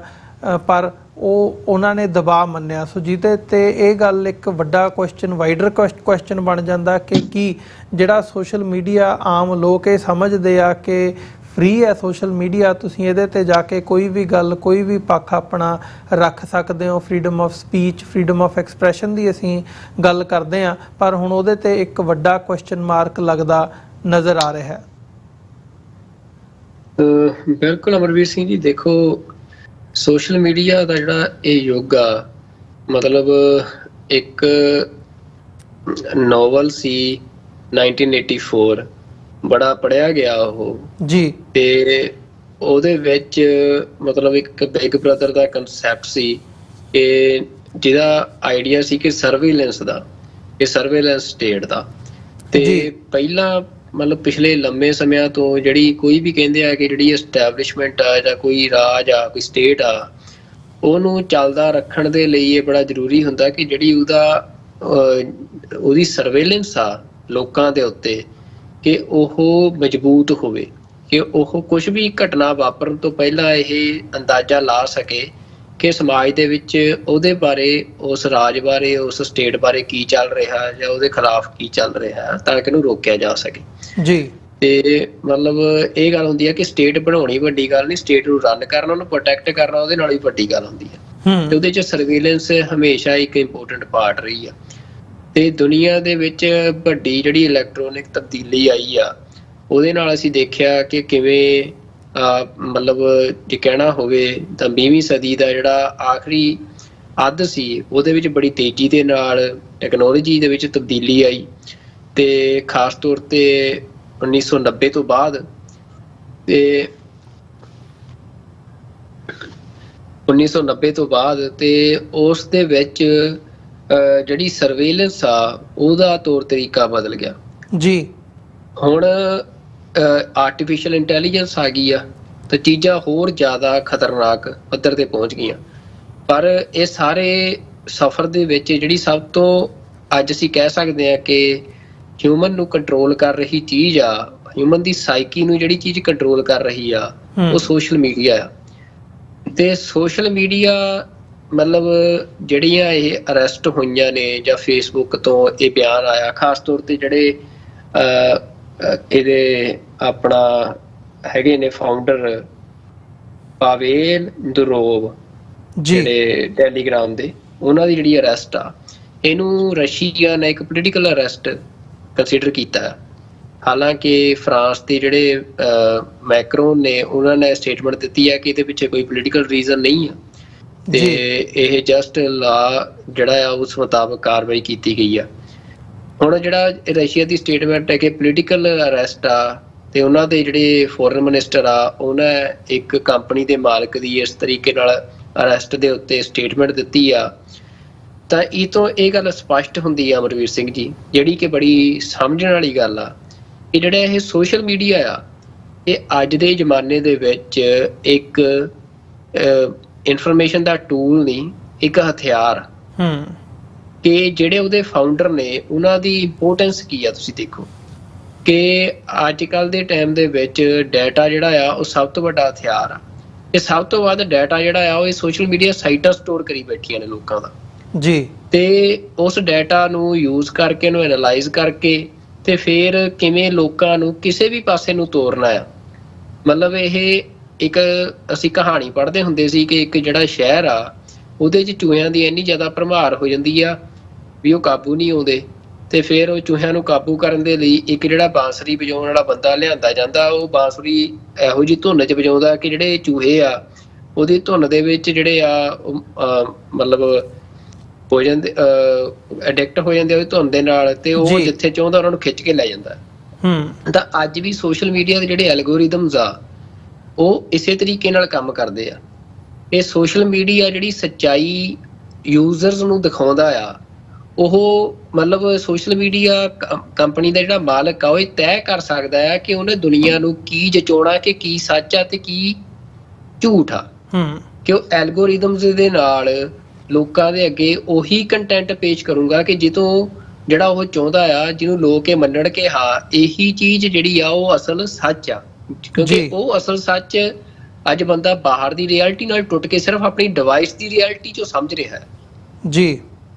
ਮਤਲਬ ਇਹ ਇੱਕ ਇੰਨਾ ਖਤਰਨਾਕ ਜਿਹੜਾ ਆ ਇੱਕ ਵੈਪਨ ਆ ਵੀ ਜਿਹਦੇ ਵਿੱਚ ਜਿਹੜੀਆਂ ਹੁਣ ਇਹ ਅਰੈਸਟ ਹੋਈਆਂ ਨੇ, ਤਾਂ ਉਹਦੇ 'ਚ ਜਿਹੜਾ ਕਾਰਨ ਇਹ ਕਿਹਾ ਜਾ ਰਿਹਾ ਹੈ ਕਿ ਜਿਹੜੀ ਟੈਲੀਗ੍ਰਾਮ ਆ ਉਹ, ਕਿਉਂਕਿ ਜਿਹੜਾ ਇਹ ਪਾਵੇਲ ਦੁਰੋਵ ਆ, ਹਾਲਾਂਕਿ ਫਰਾਂਸ ਦਾ ਵੀ ਸਿਟੀਜ਼ਨ ਆ ਪਰ ਇਹ ਰਸ਼ੀਅਨ ਬੋਰਨ ਆ, ਤੇ ਮਤਲਬ ਇਹਦੇ ਮਤਲਬ ਇਹ ਮੰਨਿਆ ਜਾਂਦਾ ਕਿ ਜਿਹੜੇ ਰਸ਼ੀਆ ਦੀ ਇੰਟੈਲੀਜੈਂਸ ਗੈਦਰਿੰਗ ਦਾ ਇੱਕ ਟੂਲ ਆ ਟੈਲੀਗ੍ਰਾਮ ਜਿਹੜਾ ਆ। ਤੇ ਉਸੇ ਤਰੀਕੇ ਦੇ ਨਾਲ ਜਿਹੜੀ ਫੇਸਬੁੱਕ ਆ ਜਾਂ ਜਿਹੜੇ ਫੇਸਬੁੱਕ ਦੇ ਓਨਡ ਸਾਰੇ ਹੀ ਸੋਸ਼ਲ ਮੀਡੀਆ ਆਪਰੇਸ਼ਨਸ ਨੇ, ਵਟਸਐਪ, ਇੰਸਟਾਗ੍ਰਾਮ, ਇਹਨਾਂ ਸਾਰਿਆਂ ਨੂੰ ਜਾਂ ਗੂਗਲ ਨੂੰ ਅਸੀਂ ਕਹਿ ਸਕਦੇ ਹਾਂ, ਉਹਨੂੰ ਵੈਸਟਰਨ ਕੰਟਰੀਜ਼ ਦੇ ਇੰਟੈਲੀਜੈਂਸ ਗੈਦਰਿੰਗ ਟੂਲਸ ਮੰਨਿਆ ਜਾਂਦਾ। ਇਸੇ ਕਰਕੇ ਚਾਈਨਾ ਦੇ ਵਿੱਚ ਟੈਲੀਗ੍ਰਾਮ ਵੀ ਤੇ ਗੂਗਲ, ਫੇਸਬੁੱਕ, ਇਹ ਸਾਰਾ ਕੁਝ ਬੈਨ ਕੀਤਾ ਹੈ। ਮਤਲਬ ਜਿਹੜੇ ਹੁਣ ਸਾਡੇ ਵਰਗੀਆਂ ਕੌਮਾਂ ਨੇ, ਸਾਡੇ ਕੋਲ ਵਸੀਲੇ ਨਹੀਂ, ਜਿਹੜੀ ਉਹੀ ਮੈਂ ਤੁਹਾਨੂੰ ਗੱਲ ਕਹੀ ਆ, ਰਿਸੋਰਸਿਸ ਨਹੀਂ, ਤਾਂ ਮਤਲਬ ਤੁਹਾਡੇ ਕੋਲ ਕੋਈ ਜ਼ਰੀਆ ਨਹੀਂ। ਪਰ ਇਹਨਾਂ ਟੂਲਸ ਨੂੰ ਜੇ ਇਹ ਵੈਪਨ ਨਾ ਹੋਣ, ਫਿਰ ਇੰਨਾ ਸੀਰੀਅਸਲੀ ਕਿਉਂ ਜਿਹੜੀਆਂ ਸੁਪਰ ਪਾਵਰਸ ਨੇ ਉਹ ਕੰਸੀਡਰ ਕਰਨ। ਤਾਂ ਇਹ ਮਤਲਬ ਜਦੋਂ ਆਪਾਂ ਹੁਣ ਅੱਜ ਸਾਨੂੰ ਮਤਲਬ ਸਿੱਖਾਂ ਦਾ ਬਹੁਤਾਤ ਹਿੱਸਾ ਸੁਣ ਰਿਹਾ ਆ, ਤਾਂ ਸਾਨੂੰ ਇਹ ਗੱਲ ਸਮਝਣੀ ਚਾਹੀਦੀ ਆ ਵੀ ਜਿਹੜੇ ਇਹ ਸੋਸ਼ਲ ਮੀਡੀਆ ਟੂਲਸ ਨੇ, ਜਿਹੜੇ ਸੋਸ਼ਲ ਮੀਡੀਆ ਜਿੰਨੇ ਵੀ ਪਲੇਟਫਾਰਮਸ ਨੇ, ਇਹ ਸਾਰਾ ਕੁਝ ਇੱਕ ਅੱਜ ਦੇ ਸਮੇਂ ਦੇ ਵਿੱਚ ਐਜ਼ ਅ ਵੈਪਨ ਯੂਜ਼ ਹੋ ਰਿਹਾ ਆ, ਜਿਹੜਾ ਕਿ ਤੁਹਾਡੇ ਮਾਈਂਡ ਨੂੰ ਕੰਟਰੋਲ ਵੀ ਕਰਦਾ ਆ ਤੇ ਤੁਹਾਡੇ ਮਾਈਂਡ ਨੂੰ ਆਪਰੇਟ ਵੀ ਕਰਦਾ ਆ। ਤੇ ਇਸੇ ਦੇ ਚੱਲਦਿਆਂ ਜਿਹੜੀ ਇਹ ਪਾਵੇਲ ਦੁਰੋਵ ਦੀ ਅਰੈਸਟ ਆ ਉਹ ਹੋਈ ਆ, ਜਿਹਨੂੰ ਹੋਈ ਮੰਨਿਆ ਜਾ ਰਿਹਾ ਹੈ ਕਿ ਯੂਕਰੇਨ ਦੇ ਵਿੱਚ ਜਿਹੜੀ ਜੰਗ ਚੱਲ ਰਹੀ ਆ, ਕਿ ਉਸ ਜੰਗ ਦੇ ਨਾਲ ਇਹਨੂੰ ਲਿੰਕ ਕੀਤਾ ਜਾ ਰਿਹਾ ਹੈ ਕਿ ਟੈਲੀਗ੍ਰਾਮ ਜਿਹੜਾ ਆ ਉਹਨੂੰ ਵੱਡੇ ਪੱਧਰ ਤੇ ਉਹਦੀ ਵਰਤੋਂ ਰਸ਼ੀਅਨ ਅਥਾਰਟੀਜ਼ ਕਰਦੀਆਂ ਨੇ, ਜਿਹੜੀ ਆਪਣੀ ਇਨਫੋਰਮੇਸ਼ਨ ਆ ਆਪਸ ਦੇ ਵਿੱਚ ਸਾਂਝੀ ਕਰਨ ਦੇ ਲਈ। ਤੇ ਕਿਉਂਕਿ ਇਹ ਜਿਹੜੀਆਂ ਐਪਸ ਨੇ ਇਨਕ੍ਰਿਪਟਡ ਹੁੰਦੀਆਂ ਨੇ, ਤੇ ਇਹ ਕਿਹਾ ਜਾ ਰਿਹਾ ਹੈ, ਹੁਣ ਇਹਦੇ ਵਿੱਚ ਕਿੰਨੀ ਕੁ ਸੱਚਾਈ ਆ ਅਸੀਂ ਨਹੀਂ ਜਾਣਦੇ, ਪਰ ਇਹ ਮੰਨਿਆ ਜਾ ਰਿਹਾ ਕਿ ਜਿਹੜੀ ਅਰੈਸਟ ਆ ਪਾਵੇਲ ਦੁਰੋਵ ਦੀ, ਉਹਦੇ ਤੇ ਪ੍ਰੈਸ਼ਰ ਬਿਲਡ ਕਰਨ ਲਈ ਆ ਇਹ ਜਿਹੜੀਆਂ ਇਹ ਇਨਕ੍ਰਿਪਸ਼ਨ ਕੋਡਸ ਨੇ ਉਹ ਹਾਸਲ ਕੀਤੇ ਜਾ ਸਕਣ, ਤਾਂ ਕਿ ਜਿਹੜੀ ਇੰਪੋਰਟੈਂਟ ਇਨਫੋਰਮੇਸ਼ਨ ਆ ਟੈਲੀਗ੍ਰਾਮ ਦੇ ਰਾਹੀਂ ਜਿਹੜੇ ਮਤਲਬ ਰਸ਼ੀਆ ਦੀ ਉਹ ਲਈ ਜਾ ਸਕੇ। ਰਸ਼ੀਅਨ ਜਿਹੜੇ ਅਥਾਰਟੀਜ਼ ਨੇ ਉਹਨਾਂ ਦਾ ਦਾਅਵਾ ਆ। ਤੇ ਬਾਕੀ ਜਿਹੜਾ ਫ੍ਰੈਂਚ ਦਾਅਵਾ ਆ ਉਹ ਇਹ ਆ ਕਿ ਟੈਲੀਗ੍ਰਾਮ ਦੇ ਰਾਹੀਂ ਜਿਹੜੀ ਮਨੀ ਲਾਂਡਰਿੰਗ, ਹਥਿਆਰਾਂ ਦੀ ਸਮਗਲਿੰਗ ਤੇ ਚਾਈਲਡ ਪੋਰਨੋਗ੍ਰਾਫੀ ਵਰਗੇ ਜਿਹੜੇ ਕ੍ਰਾਈਮ ਨੇ ਉਹ ਕਮਿਟ ਕੀਤੇ ਜਾਂਦੇ ਆ, ਤੇ ਉਹਦੇ ਤੇ ਕੋਈ ਰੋਕ ਟੋਕ ਨਹੀਂ, ਕੋਈ ਉਹਦੇ ਤੇ ਜਿਹੜਾ ਮਤਲਬ ਉਹ ਇਹਨਾਂ ਚੀਜ਼ਾਂ ਨੂੰ ਪ੍ਰਮੋਟ ਕਰਦੀ ਆ, ਜਿਹੜੇ ਇਹ ਇਲੀਗਲ ਐਕਟਸ ਨੇ। ਉਹ ਇਸ ਕਰਕੇ ਕੋਲੈਬੋਰੇਟ ਉਹਨੂੰ ਕੀਤਾ ਆ, ਮਤਲਬ ਉਹਦੇ ਫਾਊਂਡਰ ਨੂੰ, ਉਹਦੇ ਓਨਰ ਨੂੰ, ਕਿਉਂਕਿ ਉਹ ਮਾਲਕ ਆ, ਉਹ ਚਲਾਉਂਦਾ ਆ ਇਸ ਚੀਜ਼ ਨੂੰ। ਇਸ ਆਧਾਰ ਦੇ ਉੱਤੇ ਉਹਨੂੰ ਫਰਾਂਸ ਦੇ ਵਿੱਚ ਅਰੈਸਟ ਕੀਤਾ ਗਿਆ। ਪਰ ਦੁਨੀਆ ਇਹੀ ਮੰਨ ਰਹੀ ਆ ਕਿ ਇਹ ਅਰੈਸਟ ਜਿਹੜੀ ਆ ਉਹ ਪੋਲੀਟੀਕਲ ਅਰੈਸਟ ਆ, ਉਹਦੇ ਪਿੱਛੇ ਰਾਜਨੀਤਿਕ ਕਾਰਨ ਨੇ। ਤੇ ਇਹੀ ਅੱਜ ਜਿਹੜੀ ਮਾਰਕ ਜ਼ੁਕਰਬਰਗ ਦੀ ਸਟੇਟਮੈਂਟ ਆ ਉਹ ਆਈ ਆ, ਜਿਹਦੇ 'ਚ ਉਹਨਾਂ ਨੇ ਦੱਸਿਆ ਕਿ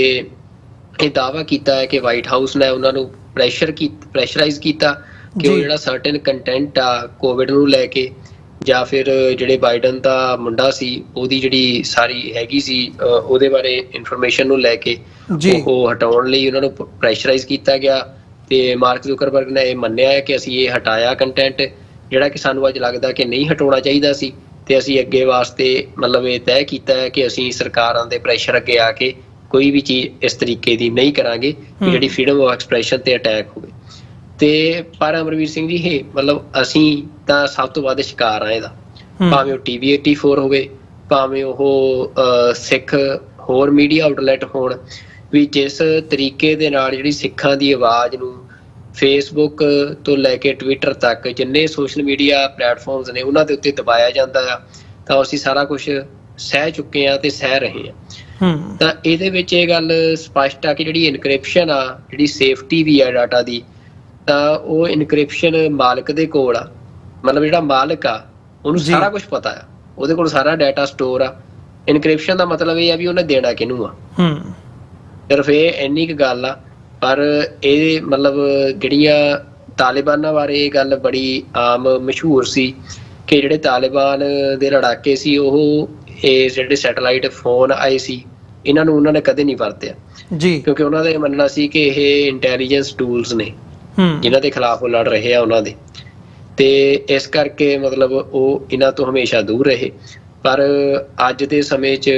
ਬੰਦਾ ਹਰ ਇੱਕ ਮਹਿਸੂਸ ਕਰਦਾ ਕਿ ਉਹਦੀ ਕੋਈ ਪ੍ਰਾਈਵੇਸੀ ਨਹੀਂ ਰਹੀ ਆ ਇਹਨਾਂ ਸੋਸ਼ਲ ਮੀਡੀਆ ਐਪਸ ਦੇ ਨਾਲ ਆਉਣ ਦੇ ਵਿੱਚ, ਤੇ ਇੰਡੀਵਿਜੂਅਲ ਦੀ ਪ੍ਰਾਈਵੇਸੀ ਤੋਂ ਲੈ ਕੇ ਜਿਹੜੇ ਦੇਸ਼ਾਂ ਦੇ ਟਕਰਾਅ ਨੇ ਉਹਨਾਂ ਦੇ ਉੱਤੇ ਵੱਡੇ ਪੱਧਰ ਤੇ ਇਹ ਜਿਹੜੀਆਂ ਸੋਸ਼ਲ ਮੀਡੀਆ ਐਪਸ ਨੇ ਉਹਨਾਂ ਦਾ ਅਸਰ ਪੈ ਰਿਹਾ, ਤੇ ਜਿਹਦੇ ਚੱਲਦੇ ਇਹ ਟੈਲੀਗ੍ਰਾਮ ਦੇ ਫਾਊਂਡਰ ਦੀ ਅਰੈਸਟ ਹੋਈ ਆ। ਤੇ ਅੱਗੇ ਹੁਣ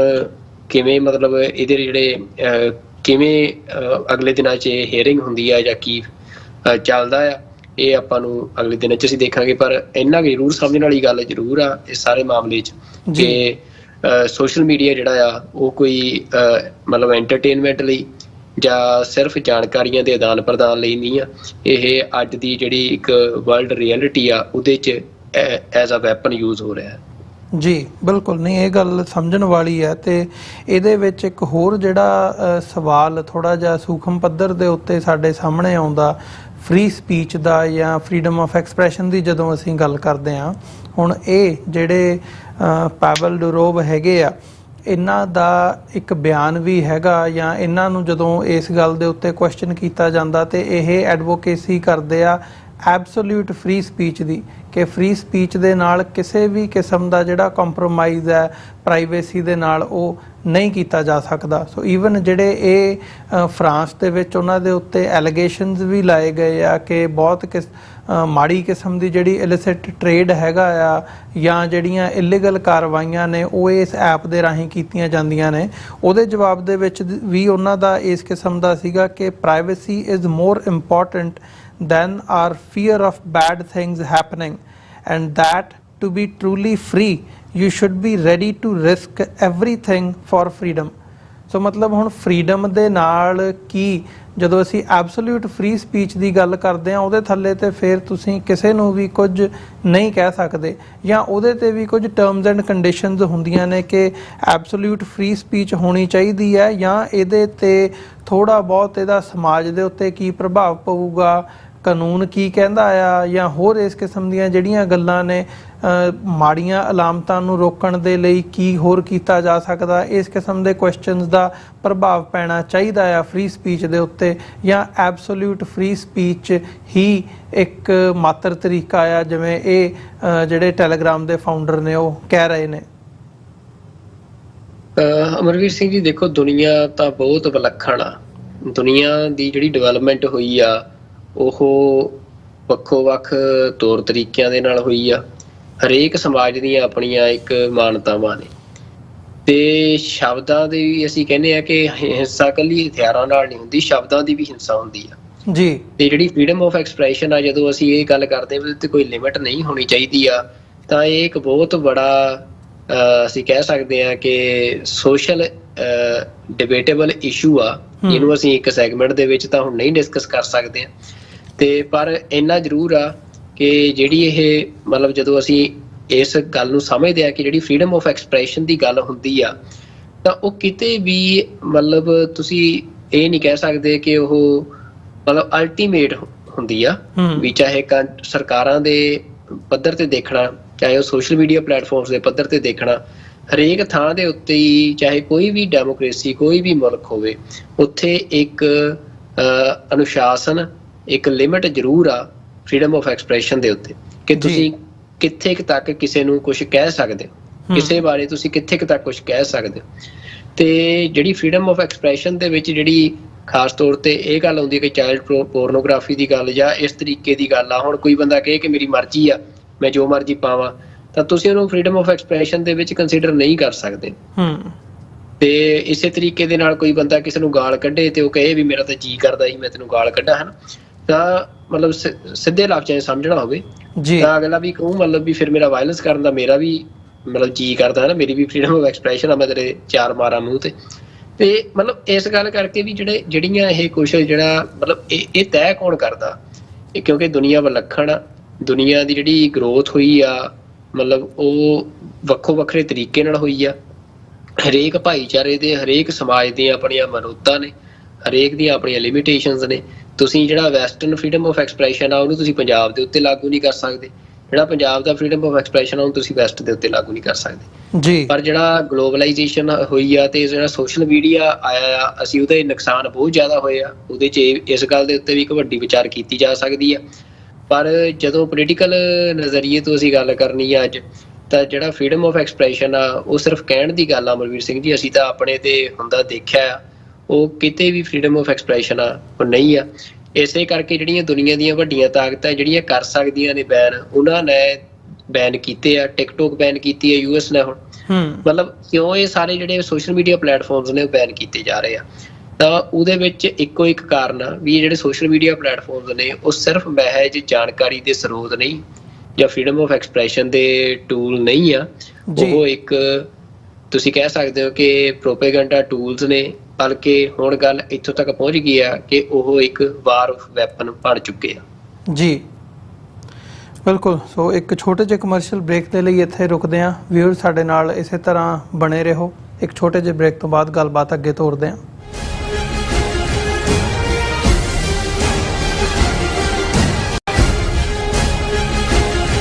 ਆਦਿ ਸ਼੍ਰੀ ਗੁਰੂ ਗ੍ਰੰਥ ਸਾਹਿਬ ਜੀ ਦੇ ਪਹਿਲੇ ਪ੍ਰਕਾਸ਼ ਦਿਹਾੜੇ ਨੂੰ ਸਮਰਪਿਤ ਨਗਰ ਕੀਰਤਨ 6 ਸਤੰਬਰ 2024 ਦਿਨ ਸ਼ਨੀਵਾਰ ਨੂੰ ਗੁਰਦੁਆਰਾ ਸ਼੍ਰੀ ਗੁਰੂ ਹਰਗੋਬਿੰਦ ਸਾਹਿਬ ਜੀ ਗ੍ਰੀਨਵੁੱਡ ਇੰਡੀਆਨਾ ਵਿਖੇ ਕੱਢਿਆ ਜਾ ਰਿਹਾ ਹੈ। ਨਗਰ ਕੀਰਤਨ ਸਵੇਰੇ 11 ਵਜੇ ਗੁਰਦੁਆਰਾ ਸਾਹਿਬ ਤੋਂ ਆਰੰਭ ਹੋਵੇਗਾ। ਖਾਲਿਸਤਾਨ ਅਫੇਅਰ ਸੈਂਟਰ ਦੇ ਸੰਚਾਲਕ ਡਾਕਟਰ ਅਮਰਜੀਤ ਸਿੰਘ ਅਤੇ ਹਿੰਮਤ ਸਿੰਘ ਨਿਊਯਾਰਕ ਵਿਸ਼ੇਸ਼ ਤੌਰ ਤੇ ਸ਼ਮੂਲੀਅਤ ਕਰਨਗੇ। ਐਤਵਾਰ ਦੇ ਮੁੱਖ ਦੀਵਾਨ ਵਿੱਚ ਵੀ ਪੰਥਕ ਵਿਚਾਰਾਂ ਹੋਣਗੀਆਂ ਅਤੇ ਭਾਈ ਹਰਪਾਲ ਸਿੰਘ ਫਤਿਹਗੜ੍ਹ ਸਾਹਿਬ, ਭਾਈ ਪਰਮਪਾਲ ਸਿੰਘ ਤੇ ਭਾਈ ਦਵਿੰਦਰ ਸਿੰਘ ਸ਼ਾਂਤ ਹਾਜ਼ਰੀ ਲਵਾਉਣਗੇ। ਘੱਲੂਘਾਰਾ 1984 ਦੀ 40ਵੀਂ ਵਰ੍ਹੇਗੰਢ ਨੂੰ ਮੁੱਖ ਰੱਖਦਿਆਂ ਗੁਰੂ ਘਰ ਵਿਖੇ ਸ਼ਹੀਦ ਸਿੰਘਾਂ ਸਿੰਘਣੀਆਂ ਦੀ ਵਿਸ਼ੇਸ਼ ਪ੍ਰਦਰਸ਼ਨੀ ਲਾਈ ਜਾਵੇਗੀ। ਆਪ ਸਭ ਨੂੰ ਪਰਿਵਾਰਾਂ ਸਮੇਤ ਪਹੁੰਚਣ ਦੀ ਬੇਨਤੀ ਕੀਤੀ ਜਾਂਦੀ ਹੈ। ਵਧੇਰੇ ਜਾਣਕਾਰੀ ਲਈ ਆਪ ਹੇਠ ਦਿੱਤੇ ਨੰਬਰਾਂ ਤੇ ਸੰਪਰਕ ਕਰ ਸਕਦੇ ਹੋ।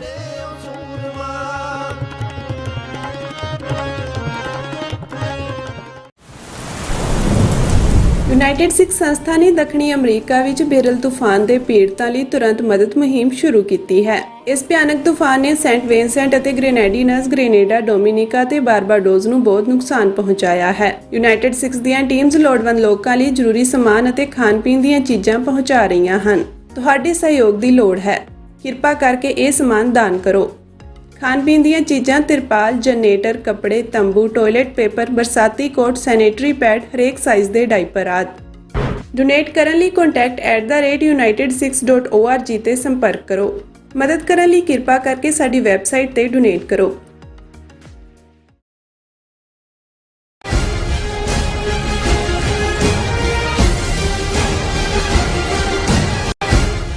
ਵਿਊਅਰਸ, ਬ੍ਰੇਕ ਤੋਂ ਬਾਅਦ ਤੁਹਾਡਾ ਸਾਰਿਆਂ ਦਾ ਸਵਾਗਤ ਹੈ। ਗੱਲਬਾਤ ਨੂੰ ਅੱਗੇ ਤੋਰਦੇ ਹਾਂ। ਇਸ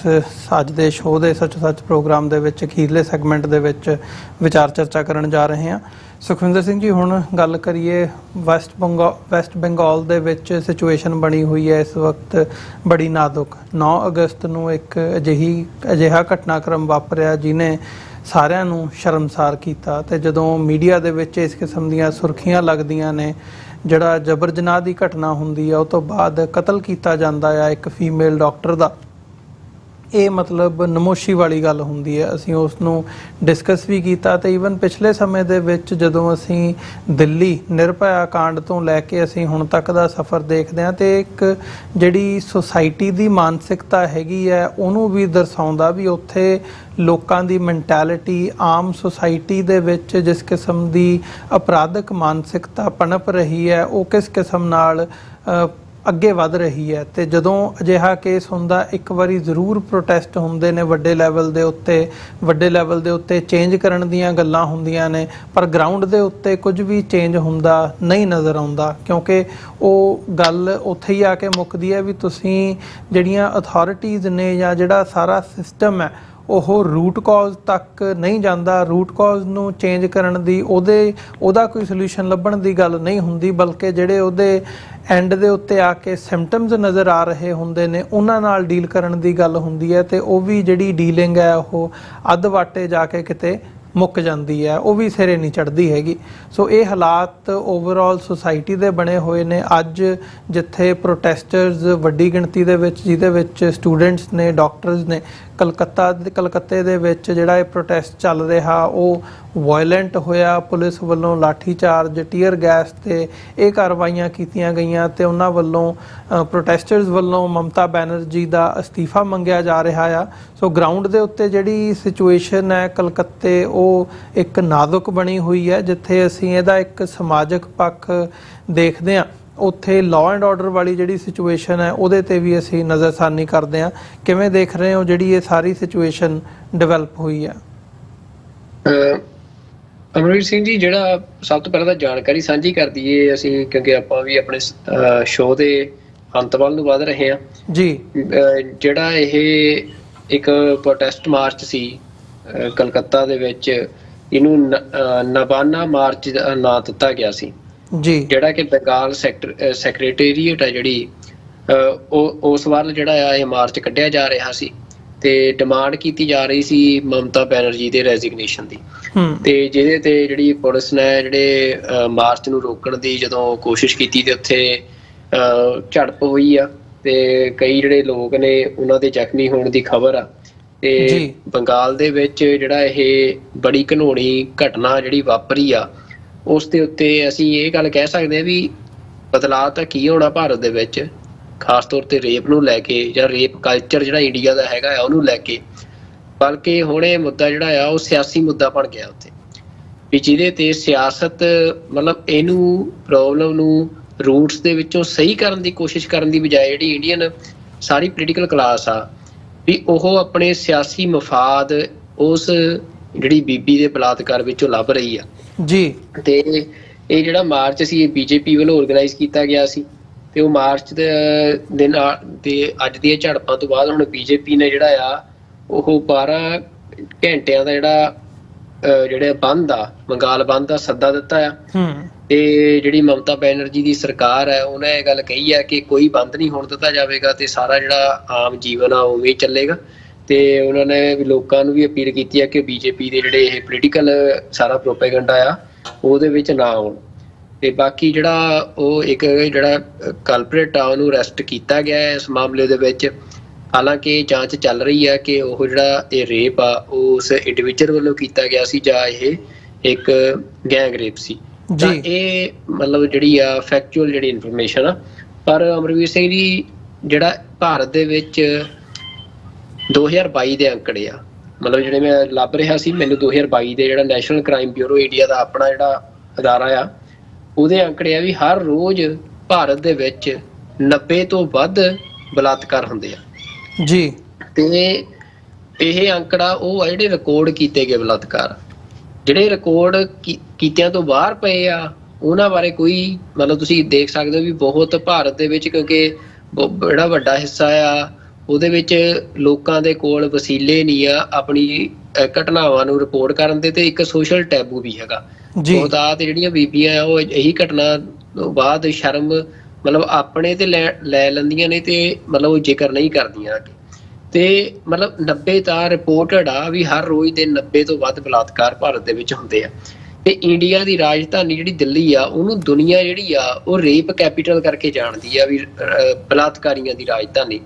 ਤੇ ਇੰਡੀਆ ਦੀ ਜਿਹੜੀ ਪਾਰਲੀਮੈਂਟ ਆ ਉਹਦੇ ਵਿੱਚ ਜਿਹੜੇ ਆ ਦਰਜਨਾਂ ਦੇ ਕਰੀਬ ਜਿਹੜੇ ਬੰਦੇ ਕਿਹਾ ਜਾਂਦਾ ਹੈ ਕਿ ਜਿਹੜੇ ਰੇਪ ਵਰਗੇ ਗੁਨਾਹ ਨੇ, ਜਿਹੜੇ ਉਹਦੇ ਕਨਵਿਕਟ ਨੇ, ਮਤਲਬ ਉਹਦੇ ਦੋਸ਼ੀ ਨੇ, ਉਹ ਇੰਡੀਆ ਦੀ ਪਾਰਲੀਮੈਂਟ ਦੇ ਵਿੱਚ ਬੈਠਦੇ ਆ। ਤੇ ਇੰਡੀਆ ਦੀ ਜਿਹੜੀ ਪਾਰਟੀ ਰੂਲ ਕਰ ਰਹੀ ਹੈ ਬੀਜੇਪੀ, ਮਤਲਬ ਬਿਲਕਿਸ ਬਾਨੋ ਕੇਸ ਸਾਰੀ ਦੁਨੀਆ ਨੇ ਦੇਖਿਆ ਕਿ ਕਿਵੇਂ ਬਿਲਕਿਸ ਬਾਨੋ ਦੇ ਨਾਲ ਜੋ ਵਿਹਾਰ ਕੀਤਾ ਜਿਨ੍ਹਾਂ ਲੋਕਾਂ ਨੇ,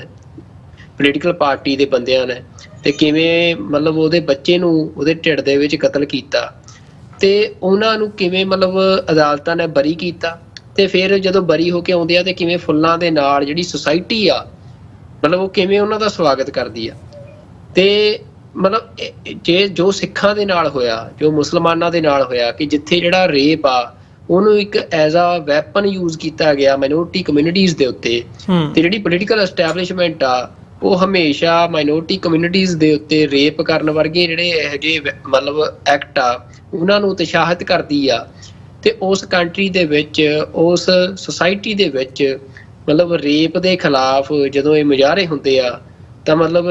ਇਹ ਕਹਿੰਦੇ ਵੀ ਫਿਰ ਰੱਬ ਵੀ ਹੱਸਦਾ ਹੋਣਾ ਇਹਨਾਂ ਲੋਕਾਂ ਤੇ ਜੀ, ਵੀ ਤੁਸੀਂ ਮਤਲਬ ਕਿਸੇ ਦੇ ਨਾਲ ਇਹ ਦੁਸ਼ਕਰਮ ਜਿਹੜਾ ਹੋ ਰਿਹਾ ਆ ਤੁਸੀਂ ਉਹਨੂੰ ਖਤਮ ਕਰਨ ਦੀ ਬਜਾਏ, ਤੁਸੀਂ ਉਹਨੂੰ ਰੋਕਣ ਦੀ ਬਜਾਏ, ਮਤਲਬ ਜੋ ਨਿਰਭਇਆ ਦੇ ਨਾਲ ਦਿੱਲੀ 'ਚ ਵੀ ਹੋਇਆ ਸੀ ਉਹ ਤੋਂ ਬਾਅਦ ਵੀ ਅਸੀਂ ਦੇਖਿਆ ਕਿ ਅਸੀਂ ਸੜਕਾਂ ਤੇ ਆਏ, ਉਦੋਂ ਵੀ ਇੱਕ ਪੋਲੀਟੀਕਲ ਪਾਰਟੀਆਂ ਜਿਹੜੀਆਂ ਆ ਉਹ ਮਹਿਜ ਇੱਕ ਪੋਲੀਟੀਕਲ ਕੈਂਪੇਨ ਵਾਂਗ ਉਹਨਾਂ ਨੇ ਇਸ ਸਾਰੀ ਘਟਨਾ ਨੂੰ ਯੂਜ਼ ਕੀਤਾ, ਤੇ ਉਹ ਹੁਣ ਕਲਕੱਤੇ 'ਚ ਵੀ ਹੋ ਰਿਹਾ। ਪਰ ਅਮਰਵੀਰ ਸਿੰਘ ਜੀ ਸਮਝਣ ਵਾਲੀ ਗੱਲ ਇਹ ਹੈ ਕਿ ਜਿਹੜੀ ਇਹ ਸੁਸਾਇਟੀ ਆ, ਜਿਹੜੀ ਮੈਜੋਰਿਟੀ ਆ ਇੰਡੀਆ ਦੀ, ਉਹਦਾ ਜਿਹੜਾ ਮਾਈਂਡ ਆ ਉਹ ਰੇਪਿਸਟ ਹੋ ਚੁੱਕਿਆ, ਕਿਉਂਕਿ ਉਹ ਭਾਵੇਂ ਆਪ ਨਾ ਰੇਪ ਦੇ ਵਿੱਚ ਸ਼ਾਮਲ ਹੋਣ, ਪਰ ਜਦੋਂ ਤੁਸੀਂ ਮਾਈਨੋਰਿਟੀਜ਼ ਦੇ ਉੱਤੇ ਇੱਕ ਕਲੈਕਟਿਵ ਰੂਪ ਦੇ ਵਿੱਚ ਅਜਿਹੇ ਦੁਸ਼ਕਰਮ ਕੀਤੇ ਹੋਣ, ਤੇ ਭਾਵੇਂ ਕੋਈ ਬੰਦਾ ਤੁਸੀਂ ਆਪ ਨਾ ਉਹਦੇ 'ਚ ਸ਼ਾਮਲ ਹੋਵੋ ਪਰ ਤੁਸੀਂ ਉਹਨੂੰ ਹਮਾਇਤ ਦਿੱਤੀ ਹੋਵੇ ਉਹਨਾਂ ਲੋਕਾਂ ਦੀ ਸਪੋਰਟ ਕਰਕੇ ਜਿਨ੍ਹਾਂ ਨੇ ਇਹੋ ਜਿਹੇ ਕੰਮ ਕੀਤੇ ਹੋਣ, ਤਾਂ ਤੁਹਾਡਾ ਮਾਈਂਡ ਰੇਪਿਸਟ ਹੋ ਜਾਂਦਾ ਹੈ। ਤੇ ਉਹ ਜਿਹੜਾ ਇੰਡੀਆ ਦੀ ਮੈਜੋਰਿਟੀ ਕਮਿਊਨਿਟੀ ਦਾ ਅੱਜ ਮਾਈਂਡ ਜਿਹੜਾ ਆ ਉਹ ਰੇਪਿਸਟ ਹੋ ਚੁੱਕਿਆ ਆ। ਇਸੇ ਕਰਕੇ ਇੰਡੀਆ ਦੇ ਵਿੱਚ ਹਰ ਰੋਜ਼ 90 ਤੋਂ ਵੱਧ ਜਿਹੜੀਆਂ ਔਰਤਾਂ ਆ ਉਹਨਾਂ ਦੇ ਨਾਲ ਇਸ ਤਰੀਕੇ ਦੇ ਦੁਸ਼ਕਰਮ ਜਿਹੜੇ ਆ ਉੱਥੇ ਹੁੰਦੇ ਆ। ਤੇ ਕਿੰਨੇ ਕੇਸ ਜਿਹੜੇ ਆ ਪਿਛਲੇ ਕੁਝ ਟਾਈਮ ਦੇ ਮਤਲਬ ਜਿਹੜੇ ਇੰਟਰਨੈਸ਼ਨਲ ਜਿਹੜੇ ਟੂਰਿਸਟ ਆ ਉਹਨਾਂ ਦੇ ਨਾਲ ਵਾਪਰੇ ਆ। ਪਿਛਲੇ ਸਮੇਂ ਦੇ ਵਿੱਚ ਅਸੀਂ ਦੇਖਿਆ ਸੀ ਸ਼ਾਇਦ ਇਟਲੀ ਦੀ BBC ਹੋਈ ਕਿ ਝਾਰਖੰਡ ਦੇ ਵਿੱਚ ਕਿਵੇਂ ਉਹਦੇ ਨਾਲ ਰੇਪ ਕੀਤਾ। ਹੋਰ ਕਿੰਨੇ ਮੁਲਕਾਂ ਦੇ ਜਿਹੜੇ ਟੂਰਿਸਟ ਆ ਉਹਨਾਂ ਦੇ ਨਾਲ ਉੱਥੇ ਲੋਕ ਰੇਪ ਕਰਦੇ ਨੇ, ਗੈਂਗ ਰੇਪ ਹੋਏ ਨੇ। ਤੇ ਹੋਰ ਮਤਲਬ 90 ਤੋਂ ਵੱਧ ਮੈਂ ਤੁਹਾਨੂੰ ਅੰਕੜਾ ਦੱਸਦਾ। ਤਾਂ ਇਹਦੇ ਤੇ ਅਮਰਵੀਰ ਸਿੰਘ ਜੀ ਹੁਣ ਇਹੀ ਆ ਕਿ ਜੋ ਕਲਕੱਤੇ 'ਚ ਹੋ ਰਿਹਾ ਵੀ ਜਿਹੜਾ ਇਹ ਵਿਰੋਧ ਆ, ਇਹ ਵਿਰੋਧ ਇੰਡੀਆ ਦੇ ਵਿੱਚ ਜਿਹੜਾ ਇਹ ਰੇਪ ਮਾਈਂਡ ਸੈਟ ਆ, ਰੇਪ ਸਾਈਕੀ ਆ, ਉਹਨੂੰ ਖਤਮ ਕਰ ਦੂੰਗਾ, ਇਹ ਤਾਂ ਹੋਣ ਨਹੀਂ ਲੱਗਿਆ। ਕਿਉਂਕਿ ਇਹ ਤੋਂ ਪਹਿਲਾਂ ਵੀ ਇਸ ਤਰੀਕੇ ਦੀਆਂ ਮੂਵਮੈਂਟਸ ਜਿਹੜੀਆਂ ਨੇ ਬਣ ਚੁੱਕੀਆਂ ਨੇ। ਪਰ ਇੰਨਾ ਜ਼ਰੂਰ ਆ ਕਿ ਜਿਵੇਂ ਹਰ ਵਾਰ ਇੰਡੀਆ 'ਚ ਹੁੰਦਾ ਆ ਕਿ ਰੇਪ ਤੋਂ ਬਾਅਦ ਇੱਕ ਪੋਲੀਟੀਕਲ ਕੈਂਪੇਨ ਵਾਂਗ ਹੁਣ ਉੱਥੇ ਪ੍ਰੋਟੈਸਟ ਹੋ ਰਹੇ ਆ। ਉਹ ਬੀਜੇਪੀ ਵਰਸਸ ਮਮਤਾ ਜਿਹੜਾ ਸਾਰਾ ਮਸਲਾ ਬਣਦਾ ਜਾ ਰਿਹਾ ਆ। ਤੇ ਰੇਪ ਜਿਹੜਾ ਆ ਜਾਂ ਉਹ BP ਨਾਲ ਜੋ ਹੋਇਆ ਉਹਦੇ ਇਨਸਾਫ ਦੀ ਗੱਲ, ਇਹ ਸਾਰੇ ਪੋਲੀਟੀਕਲ ਲੜਾਈ ਦੇ ਵਿੱਚ ਉਹ ਕਿਤੇ ਰੁਲ ਖੁੱਲ ਜਾਣੀ ਆ ਤੇ ਰੁਲਦੀ ਨਜ਼ਰ ਆ ਰਹੀ ਆ। ਤੇ ਇੰਡੀਆ ਦੀ ਸੁਸਾਇਟੀ ਦੇ ਵਿੱਚ ਕੋਈ ਸੁਧਾਰ ਦੀ ਗੁੰਜਾਇਸ਼ ਜਿਹੜੀ ਆ ਉਹ ਬਿਲਕੁਲ ਨਹੀਂ ਨਜ਼ਰ ਆ ਰਹੀ ਕਿ ਜਿਹੜਾ ਇਹ ਮਾਈਂਡ ਆ ਜਿਹੜਾ ਰੇਪਿਸਟ ਹੋ ਚੁੱਕਿਆ ਉਹਨੂੰ ਸੁਧਾਰਨ ਦੇ ਲਈ ਕੋਈ ਯਤਨ ਕਰਨ ਦੀ ਗੱਲ ਕਿਤੇ ਹੋ ਰਹੀ ਹੋਵੇ। ਜੀ ਬਿਲਕੁਲ ਨਹੀਂ, ਜਿਹੜੀ ਤੁਸੀਂ ਇਹ ਗੱਲ ਕੀਤੀ ਹੈ ਇਹ ਬਿਲਕੁਲ ਦਰੁਸਤ ਹੈ ਵੀ ਜਿਹੜੀਆਂ ਇਸ ਕਿਸਮ ਦੀਆਂ ਘਟਨਾਵਾਂ ਦੇ ਉੱਤੇ, ਇਹ ਭੱਦੀਆਂ ਘਟਨਾਵਾਂ ਦੇ ਉੱਤੇ ਜਿਹੜੀ ਇਹ ਸਿਆਸਤ ਕੀਤੀ ਜਾਂਦੀ ਹੈ ਉਸ ਦੇ ਨਾਲ ਲੋਕਾਂ ਦੇ ਮਾਈਂਡ ਸੈੱਟ ਦੇ ਵਿੱਚ ਵੱਡੀ ਤਾਦਾਦ ਦੇ ਵਿੱਚ ਜਿਹੜੀ ਸਿਚੁਏਸ਼ਨ ਹੈ ਉਹ ਨਾਰਮਲਾਈਜ਼ ਕੀਤੀ ਜਾਂਦੀ ਹੈ। ਤੁਸੀਂ ਮਾਨਸਿਕਤਾ ਦੇ ਪੱਧਰ ਦੇ ਉੱਤੇ ਆ ਕੇ ਦੇਖੋ ਵੀ ਇਹ ਸਿਚੁਏਸ਼ਨ ਕਿਵੇਂ ਬਣਦੀ ਹੈ, ਕਿਵੇਂ ਇਹਦੇ ਨਾਲ ਡੀਲ ਕੀਤਾ ਜਾਂਦਾ ਹੈ, ਜਾਂ ਕਿਵੇਂ ਇਹ ਸਿਚੁਏਸ਼ਨ